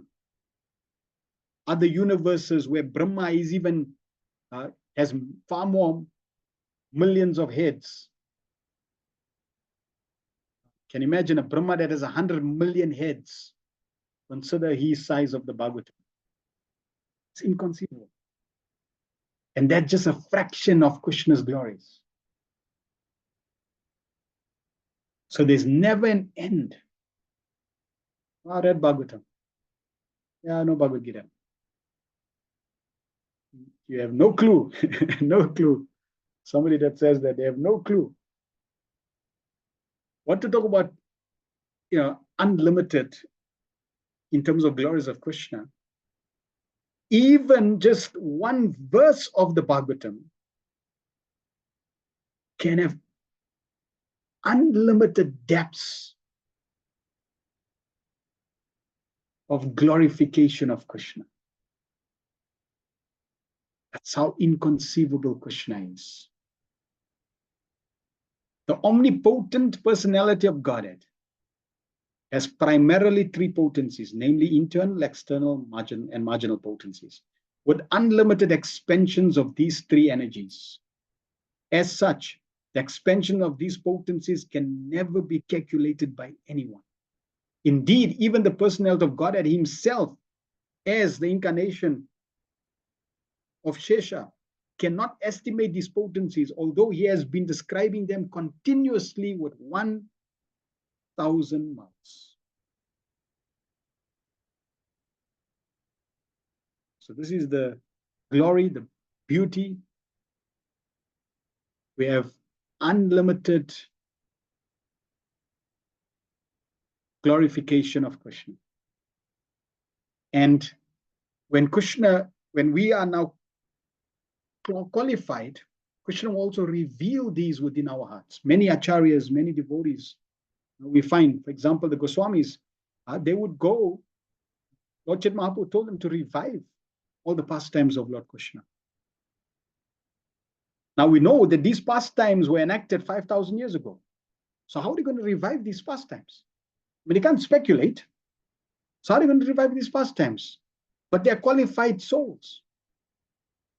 They are eternal associates of Krishna, no ordinary personalities. So then the Goswamis would go sleep under one tree, right under a tree. And when they would reside under the tree, Krishna would reveal the pastimes that will happen at that place. And in this way, they would go place to place, and Krishna would reveal the different pastimes. So like that, the devotees, Krishna will reveal in one's heart different pastimes. And since Krishna's pastimes are unlimited, there is no dryness. Prabhupada says Krishna consciousness is not hackneyed, it's not dry. It's dynamic, ever expanding. So we have an opportunity to tap into this ever expanding, ever increasing of bliss environment that is not static. If we feel Krishna consciousness like a burden, boring, it's like really, can we not do something different? Then it's clearly a sign of illness, spiritual illness. Please go to a doctor and have a good checkup. Something's not right. 42. Yesham sa esha bhagavan dayayed ananta sarvatmana shrita pado yadi nirvya likam te dushtaram atitaram ticha deva mayan nesham mahaham itidi shrigala bhakshe. But anyone who is specifically favored by the Supreme Lord, personality of Godhead, due to unalloyed surrender unto the service of the Lord, can overcome the insurmountable ocean of illusion and can understand the Lord. But those who are attached to this body, which is meant to be eaten at the end by dogs and jackals, cannot do so. The unalloyed devotees of the Lord know the glories of the Lord in the sense that they can understand how great the Lord is and how great is his expansion of diverse energy. Those who are attached to the perishable body can hardly enter into the realm, the signs of Godhead. So here we see a clear demarcation. Attachment to the body and living a simple life of detached from the body. This creates a clear pathway or distinction of one qualified and one not qualified to begin to understand the glories of Krishna. Krishna consciousness already is above attachment to the body. We see that again and again, even in Bhagavad Gita. And we also want to try not neglect the body, not to be irresponsible in relation to the body, not be overly attached to the body, but understand the body is a vehicle, it's a necessity, it's the only place that you currently have to stay in, and therefore, according to the Bhagavatam, look after it, keep it healthy, keep it fit, keep it serviced, so that it can serve your ultimate goal as the spiritual being residing in this body, to be able to understand and fully surrender to the Supreme Personality of God. The whole materialistic world, based on the conception of the material body as the self, is ignorant of the science of God. The materialist is always busy working for the welfare of the material body, not only his own, but also those of his children, kinsmen, countrymen, community men, countrymen, etc. The materialists have many branches of philanthropic and altruistic activities from political, national, and international angle of vision, but none of the field work can go beyond the jurisdiction of the misconception of identifying the material body with the spirit soul. Unless, therefore, one is saved from the wrong conception of the body and the soul, there is no knowledge of Godhead. And unless there is no knowledge of God, all advancement of material civilization, however dazzling, should be considered a failure. So we are grateful to Srila Prabhupada to direct our focus in the right way. You find this contradiction. Even in other traditions, they keep saying your soul. So they don't have a clear understanding of the body, you, and the soul. And because of that confusion, there definitely will not be any clarity in relation to God. Like in Islam, they'll consider that when you die, then there's judgment. So then, you get up. So that means they're considering person to be the body, and the body rises and the body gets up. There's judgment. Therefore, in many of these traditions, they don't cremate the body because they're thinking that's the person. So like that, there's so much confusion. In Krishna consciousness, there's absolutely no confusion between the body, the soul, and who you are. There's absolutely no confusion. If you go through all of Srila Prabhupada's Bhaktivedanta purports, you go through all his audio recordings, all his video recordings, you will see absolutely no contradiction. No, your soul, I think you are the body, or you are the soul, or his soul, or no, there's no contradictions like that. It is very clear. The body, the soul. It's nothing in between.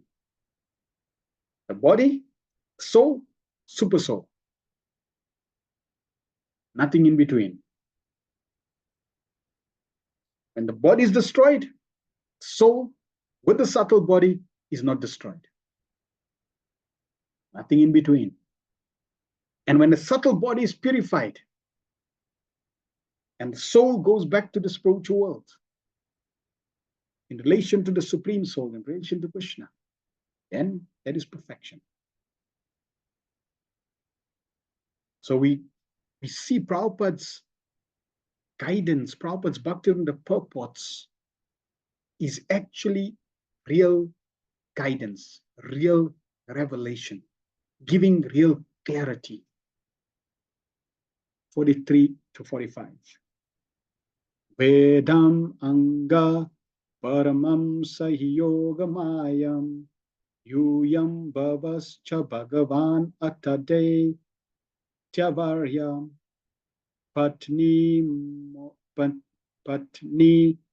mano sacha manus chatad atmajascha prachinabharbi ribur anga uta druvascha ikshvakur ailam chukunda videhagadi ragam ragam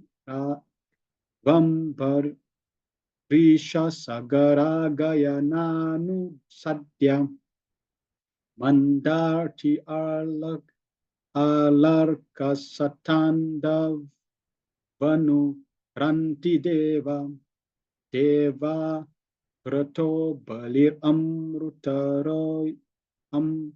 Amrutarayo Dilipa Sarbarya Tankasi Bidevala Pipala Deda Saraswato Dava Parasara Burishena Yene Vibhishana Hanumad Upendradata Parasishtishena Vidura Surateva Varya. O Narada, although the potency of the Lord are unknowable and immeasurable, still, because we are all surrendered souls, we know how he acts through Yogamaya potency. And similarly, the potencies of the Lord are also known to the all-powerful Shiva, the great kings of the atheist families, namely Prahlad Maharaj, Swayambhuva, his wife Satarupa, his son and daughters like Priyavarta, Uttanapad, Akuti, Devahuti, and Prashuti, Prachini Bari, Ribu, Anga, the father of Vena, Maj Dhruva, Ichvaku, Aila, Muchukunda, Maj Janaka, Gadi, Raghu, Ambarish, Sagara, Gaya, Nahusha, Mandita, Alarka, Satadanve, Anu, Rantidev, Bhishma, Bali, Amur, Tarya, Dilipa, Sobari,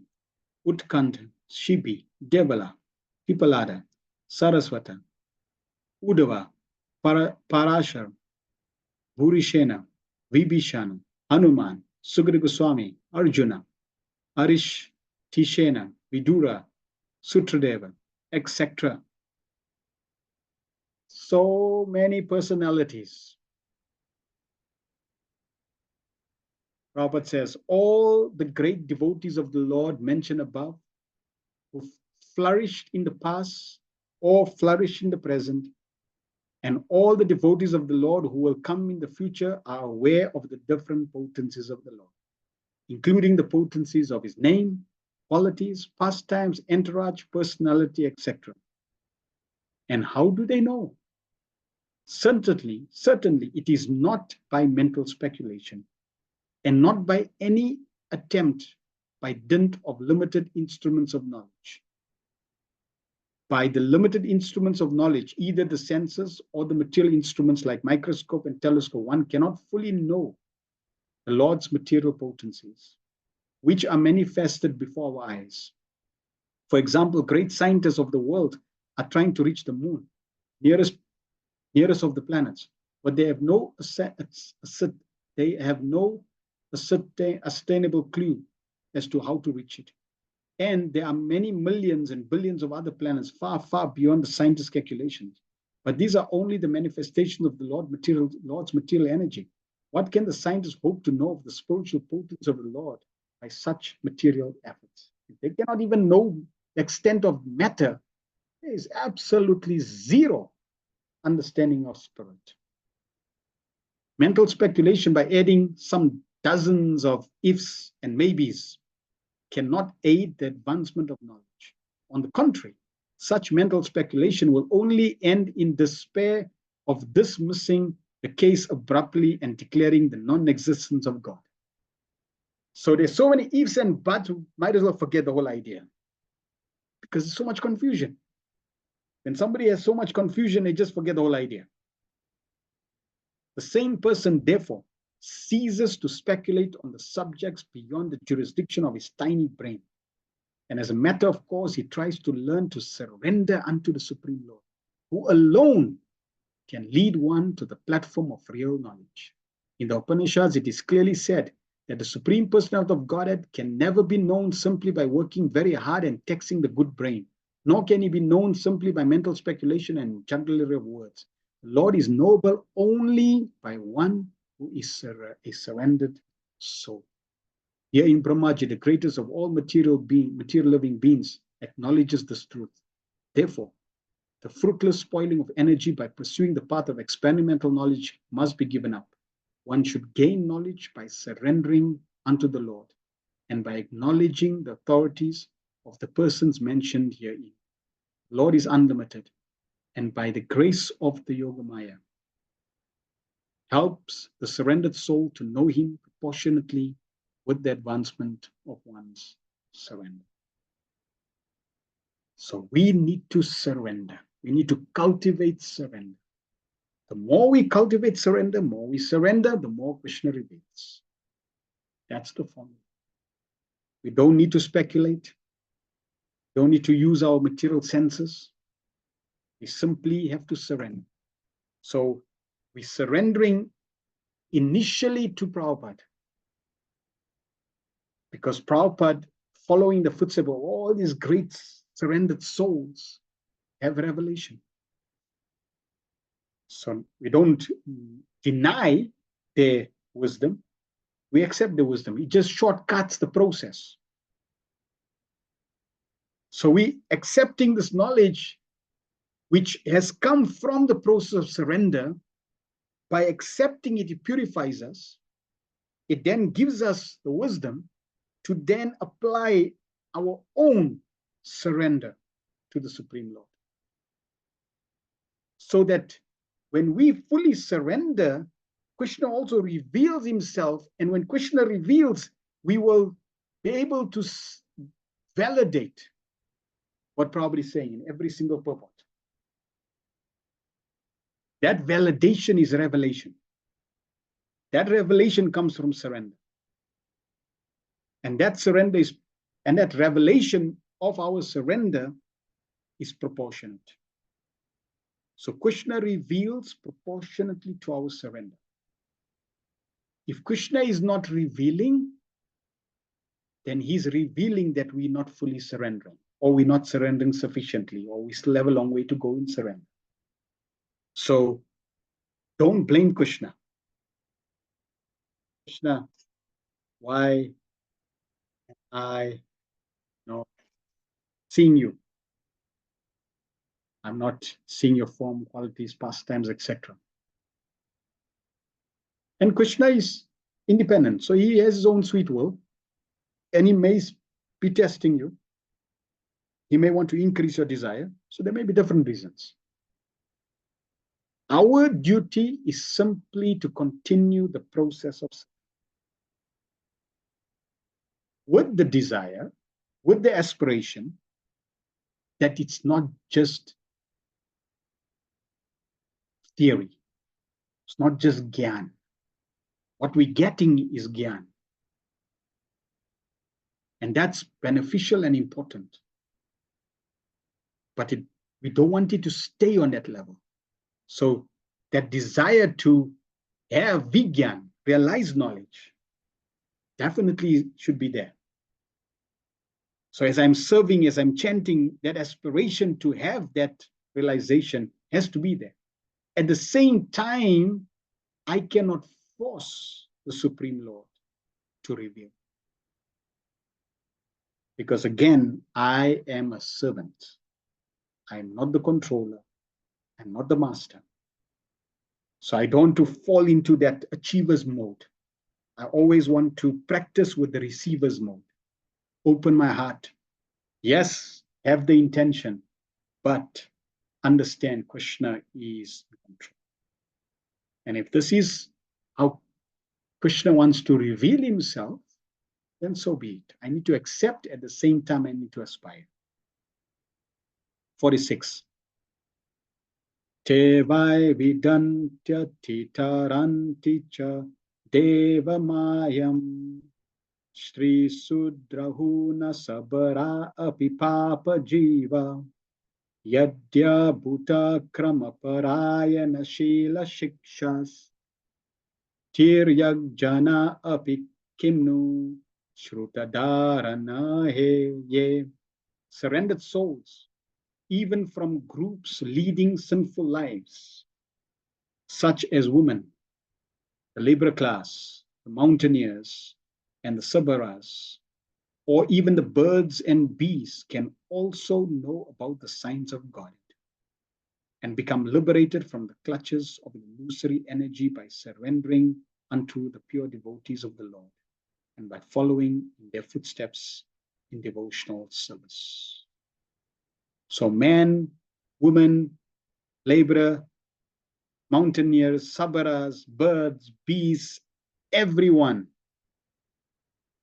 is able to become qualified to know the signs of God. Anyone who associates with Srila Prabhupada's Bhaktivedanta purports, anyone who gets the mercy of Srila Prabhupada can know Krishna with clarity, without doubt. So this is the power, this is the potency, this is the mercy that we have received. Sometimes there are inquiries as to how one can surrender unto the Supreme Lord. In the Bhagavad Gita 1866, the Lord asked Arjuna to surrender unto him, and therefore persons unwilling to do so question where God is and to whom they should surrender. The answer to such questions or inquiries is given here in very properly. Personality of Godhead may not be present before our eyes, but if one is sincere in wanting such guidance, the Lord will send a bona fide person who can guide one properly back to God, back home, back to God. There is no need of material qualifications for making progress on the path of self-spiritual realization. In the material world, when one accepts some particular type of service, he is required to possess some particular type of qualification also. Without this, one is unfit for such service. But in devotional service of the Lord, the only qualification required is surrender. But in devotional service, the only qualification required is surrender. Krishna Eka Sharana. Of the 26 qualities that are mentioned of a pure devotee, most important, Swarup Lakshana, the principle is Krishna Eka Sharana, surrendering to Krishna alone. Surrendering oneself is in one's own hand. Nobody has control of that. You and only you have control of surrender. If one likes, he can surrender immediately, without delay. And that begins his spiritual life. So really the question of advancement, the question of knowing Krishna, the question of progressing, the question of revelation, the question of perfection is 100% dependent on you, on surrender. The more you surrender, the more you get. Full surrender, Krishna reveals. So surrendering is a subject on its own. There are 6 qualities of surrender. In our Chaitanya Life Academy, there's a section that we cover. 6 symptoms of surrender. So this aspect of Sharanagati, the aspects of surrendering, Srila Bhaktivinoda Thakur expands on this because it's important. For example, accepting things favorable, rejecting things unfavorable, because surrender is vague. It's not, it Prabhupada is making very clear that's the only qualification required. One word, surrender. But what is surrender? How do I measure surrender? How do I know I'm surrendering? So there's 6 aspects of surrender. And if we take the example of surrendering, let's say accepting things favorable. The more I accept things favorable for devotional service, the more I am surrendering. This is how I can measure practically that I am moving the right direction. Otherwise, spiritual life can become a chore. What do you call it? Chore, just like day to day, yeah, just going on. And that's not what Prabhupada wanted. That's not Prabhupada's desire. So, the boat or the ball is in our court. We have the boat of Krishna consciousness. Prabhupada has given us practically everything. And now it is up to us to embrace to the process, surrender to the process, and allow the process to work its magic. The bona fide representative of God is as good as God himself. Or in other words, the loving representative of the Lord is more kind and more easily to approach. A sinful soul cannot approach the Lord directly, but such a sinful man can very easily approach a pure devotee of the Lord. And if one agrees to put himself under the guidance of such a devotee of the Lord, he can also understand the science of God and can also become like the transcendental pure devotee of the Lord and thus get his liberation back to Godhead, back home for eternal happiness. So realization of the science of Godhead and relief from the unnecessary, useless struggle for existence are not at all difficult for the willing candidate. So realization of the science of God and relief from the unnecessary, useless struggle. Note, our life, in summary, is unnecessary. It's a useless struggle. And we think I'm so important, my life is so important, my work is important, my relationship is important. No, it's unnecessary, useless struggle. Why? Because it's a dream. You're in the wrong movie. We meant to be in Goloka Vrindavan. That's real life. Everything else is, sorry, to burst the bubble. It's a reflection. We are enjoying a reflection. How can you be happy by enjoying a reflection? It's a mental concoction. This is the reality. So Prabhupada is giving us the sutra. So realization of the science of God and relief from the unnecessary, useless struggle for existence are not at all difficult for the willing candidate. Are we willing? Are we coachable? Are we able to surrender? But they are very difficult for persons who are not surrendered souls, but who simply speculate without any.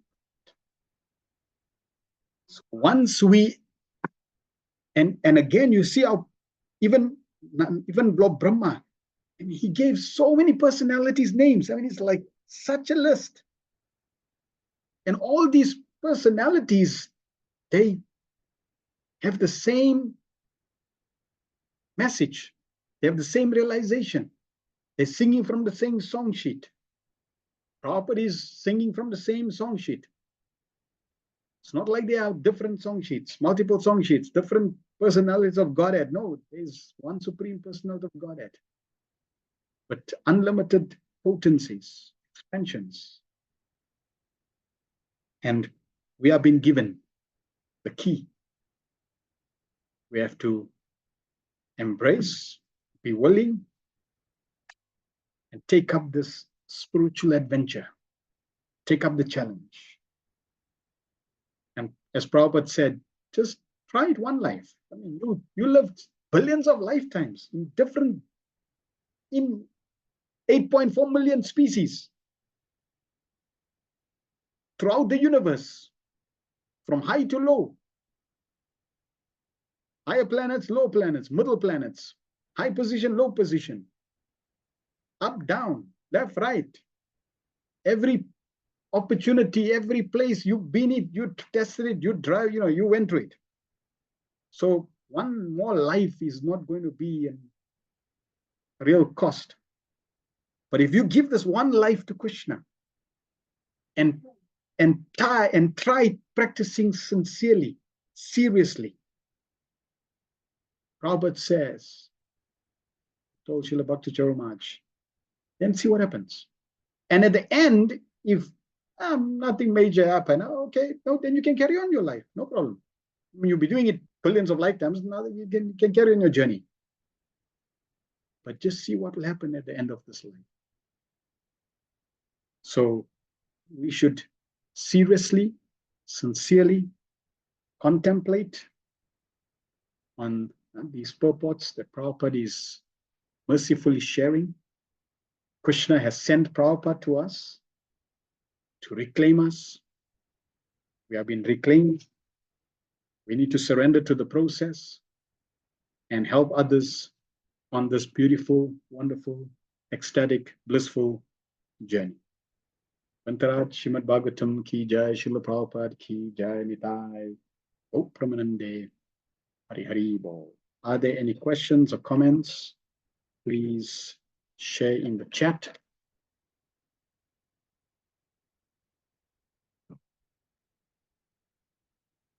Any corrections, any additions? You can unmute or you can type. This will be our last session for this month and the next month. We are on a 2-week tour to Durban for Gita Week and Janmashtami. So we have many classes that we need to prepare for. So we'll be doing a session from the 20th. Well, as soon as we land on the 16th, there's many programs already laid out. So we'll post that on the chat as well. If anybody's in Durban, you can invite your friends and family. So we'll continue. You can obviously continue revising, reading the Bhagavatam, and as soon as we'll come back, we will resume these sessions again. Any comments in the chat? Prabhu says, Hare Krishna Prabhu, thanks for sharing Srimad Bhagavatam with us. Prabhupada, verse 38, very telling. Already manifesting right in front of us, and we only roughly 1.2% into Kali Yuga. Yes. So here's the roller coaster.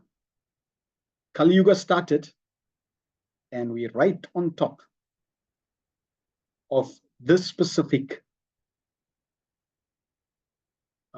Sandhya, beginning of Kali Yuga. Then we're going to have a wonderful ride through the Golden Age. But before the Golden Age can start, there has to be a reality check. That reality check is going to be a shocker. However, it's going to come, it's going to come. In whatever way it's going to present itself, it's going to present itself. Because you cannot have the Golden Age where the whole planet is now focused on spiritual life if they're also focused on the bodily concept of life. So there has to be a reality check.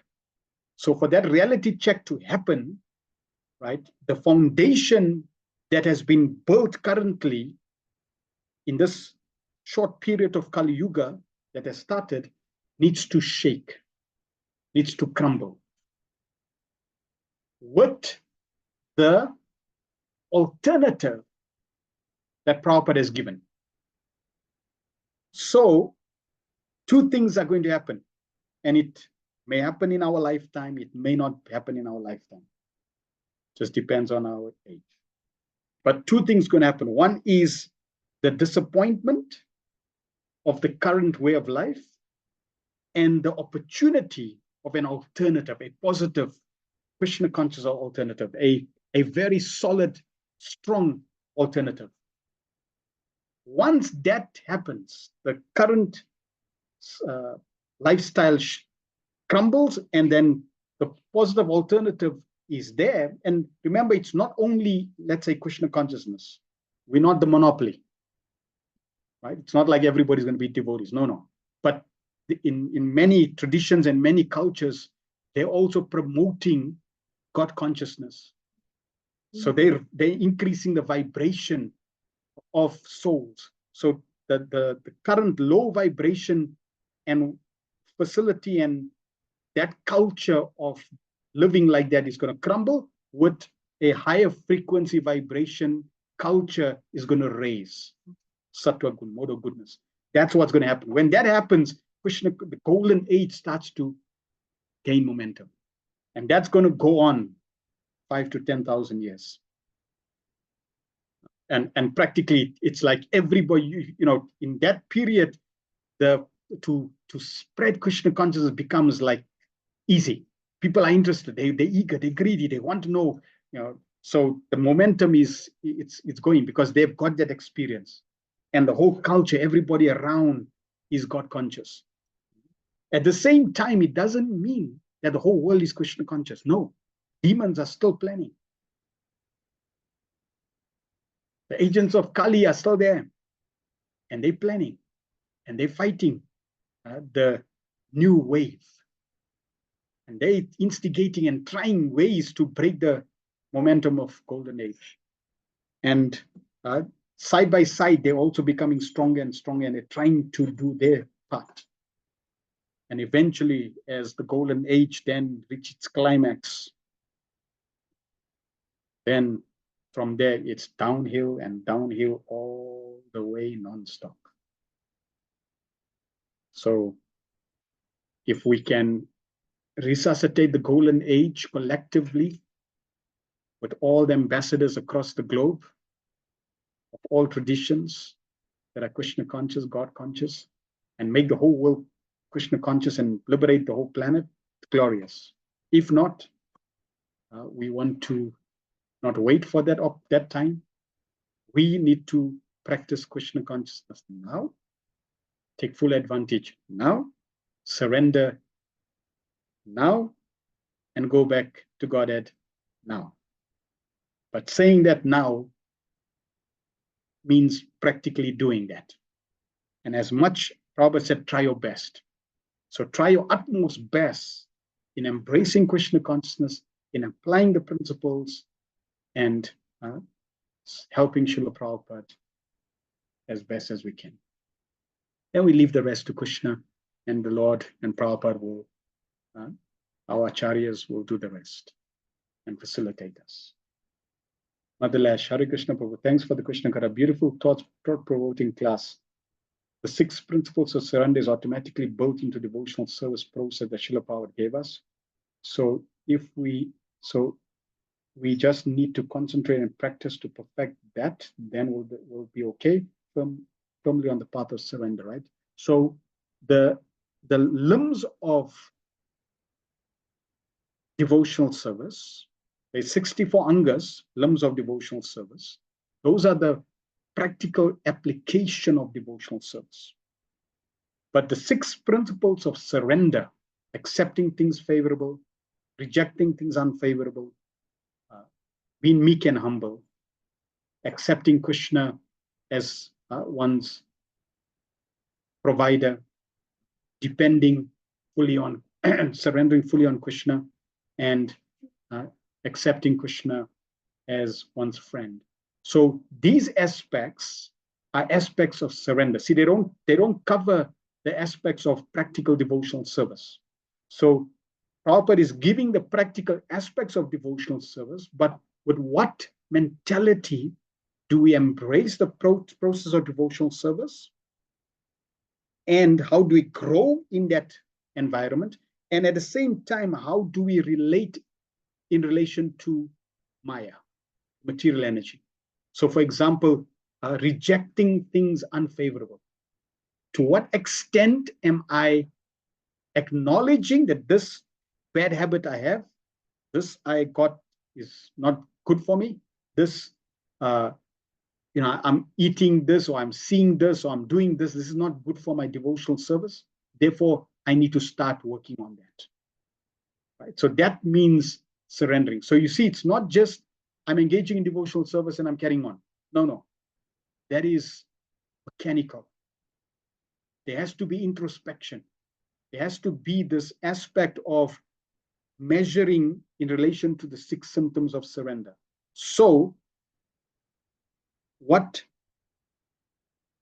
aspects of my life are dampening my Krishna consciousness? Can I start working on them? Can I start removing them? Can I start moving towards those things which are favorable? So that aspect, when I start doing that practically, it means I'm surrendering. Then being meek and humble. There may be situations that transpire in our lives that allows us to practice humility. Am I claiming proprietorship? That yes, I'm doing things and I'm in control. Am I becoming friend? Am I developing a relationship of friendship with Krishna? And am I conversing with Krishna? Am I developing that relationship? Am I fully surrendering? Am I depending on Krishna's protection? So these are different aspects of surrender. So with that, I engage in devotional service. And in this way, together, I'm using these aspects in relation to my service, how I'm doing my service. What am I embracing? What I'm not embracing? What mood am I embracing? So like that. And each of these symptoms, if you go to the YouTube channel, you'll see we covered by Srila Bhaktivinoda Thakur this, and for each one he wrote a song that he expands on each of these points. So if you go through that series, Sharanagati, then you'll see each one becoming more clear in terms of the details. How do I see these things? How do I apply these things in my life? What mentality and consciousness I need to have? This is all favorable for bhakti. I hope that answered that question. I desire to just but identify one service to render as my main loving service. I think about it daily. Sometimes it lends to depression. So yes, we want to master one. That means I love a certain service and I love to do that. And that becomes my solace. That becomes my focus. That becomes where I put my energy, my resource. I master that. But at the same time, whenever the service opportunity arises, I always embrace that. And remember, every aspect of devotion, of Krishna consciousness, is devotional service. Chanting, hearing, this is devotional service. What we're doing, taking prasad is devotional service. So it's not that we're just doing one service. No, our whole life is devotional service, all aspects. But I focus my energy, my resource is where I can resonate in that service. That service becomes my focal point, right? So that's important. So whatever that service is, if you're focusing on it, that becomes where you spend most of your time. But at the same time, you also engage in the festivals, in the different activities, because that's also conducive and healthy, and that may enhance my focus. So you shouldn't be depressed that the depression may come because you're thinking you are focusing. No, all other aspects, just like Prabhupada said, chanting is our only goal. But all other services, they help and aid the chanting. So all other services, you, for example, go to the temple, it may not be your focal service, but that taking association is helping your focal service. So that means it's enhancing your main service. So yes, don't fall into depression. Madalesh, okay, thank you, Babu. So it's more quality checking one's devotional service, mood of service, and self-correction. So moving it from mechanical or mixed modes to pure devotional service. Is that a good understanding? Yes. Because, for example, see, Prabhupada said, chant Hare Krishna and be happy. So chanting Hare Krishna is a practical devotional act. I can do that. I can chant Hare Krishna and beats. But it's more than that. Therefore, Prabhupada said, learn the art of chanting. So yes, practically I can somebody I chant Hare Krishna. But what is the mood? There's so many things that go in that chanting. What are you doing when you're chanting? What you're thinking when you're chanting? What did you do before? What did you do after? How many hours? What did you do throughout the day that going to help your chanting or bring your chanting to a lower level, etc. So there's many things just in relation to the chanting, even though it's just chant Hare Krishna to be happy. So like that, yes, it's covering all aspects. That's why Prabhupada used the word molding our life or cultivation. There's a science and there's an art to the process of Krishna consciousness. It's not shallow. It is very deep, and it starts to go more and more deeper introspection. And in that way, understanding oneself, understanding one's relation with Krishna, and then slowly applying the process to perfection. So it's a journey. All right. Thank you very much for everyone. We will end here. Prabhuji, Yes. Prabhuji, earlier you were mentioning that the person from Sri Sampradaya who was arguing about Vishnu and Krishna, he was mentioning that Vishnu is greater. And Yes. similarly, I heard a very similar thing from a saint in Vrindavan. Actually, one man was with a saint in Vrindavan that Vishnu is greater than Krishna. And the saint asked him a question, which Vishnu? Yes. Because there are four Vishnu. So when you say that the Vishnu is greater, then which Vishnu are you referring to? Correct. Most people don't even know that there is more than one Vishnu. Yeah. When you tell them there's more than one Vishnu, what? And in fact, in the Bhagavad Gita, Prabhupada in one of the initial chapters, when he's talking about the Purusha avatars, and also in the Bhagavatam, when we cover the Purusha avatars, it's made very clear that one who understands the Purusha avatars, they get liberated. Yeah. Just by knowing the Purusha avatars get liberated.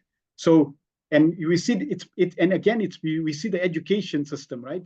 Most in India, whenever there's a picture of Vishnu, there's two main pictures of Vishnu generally.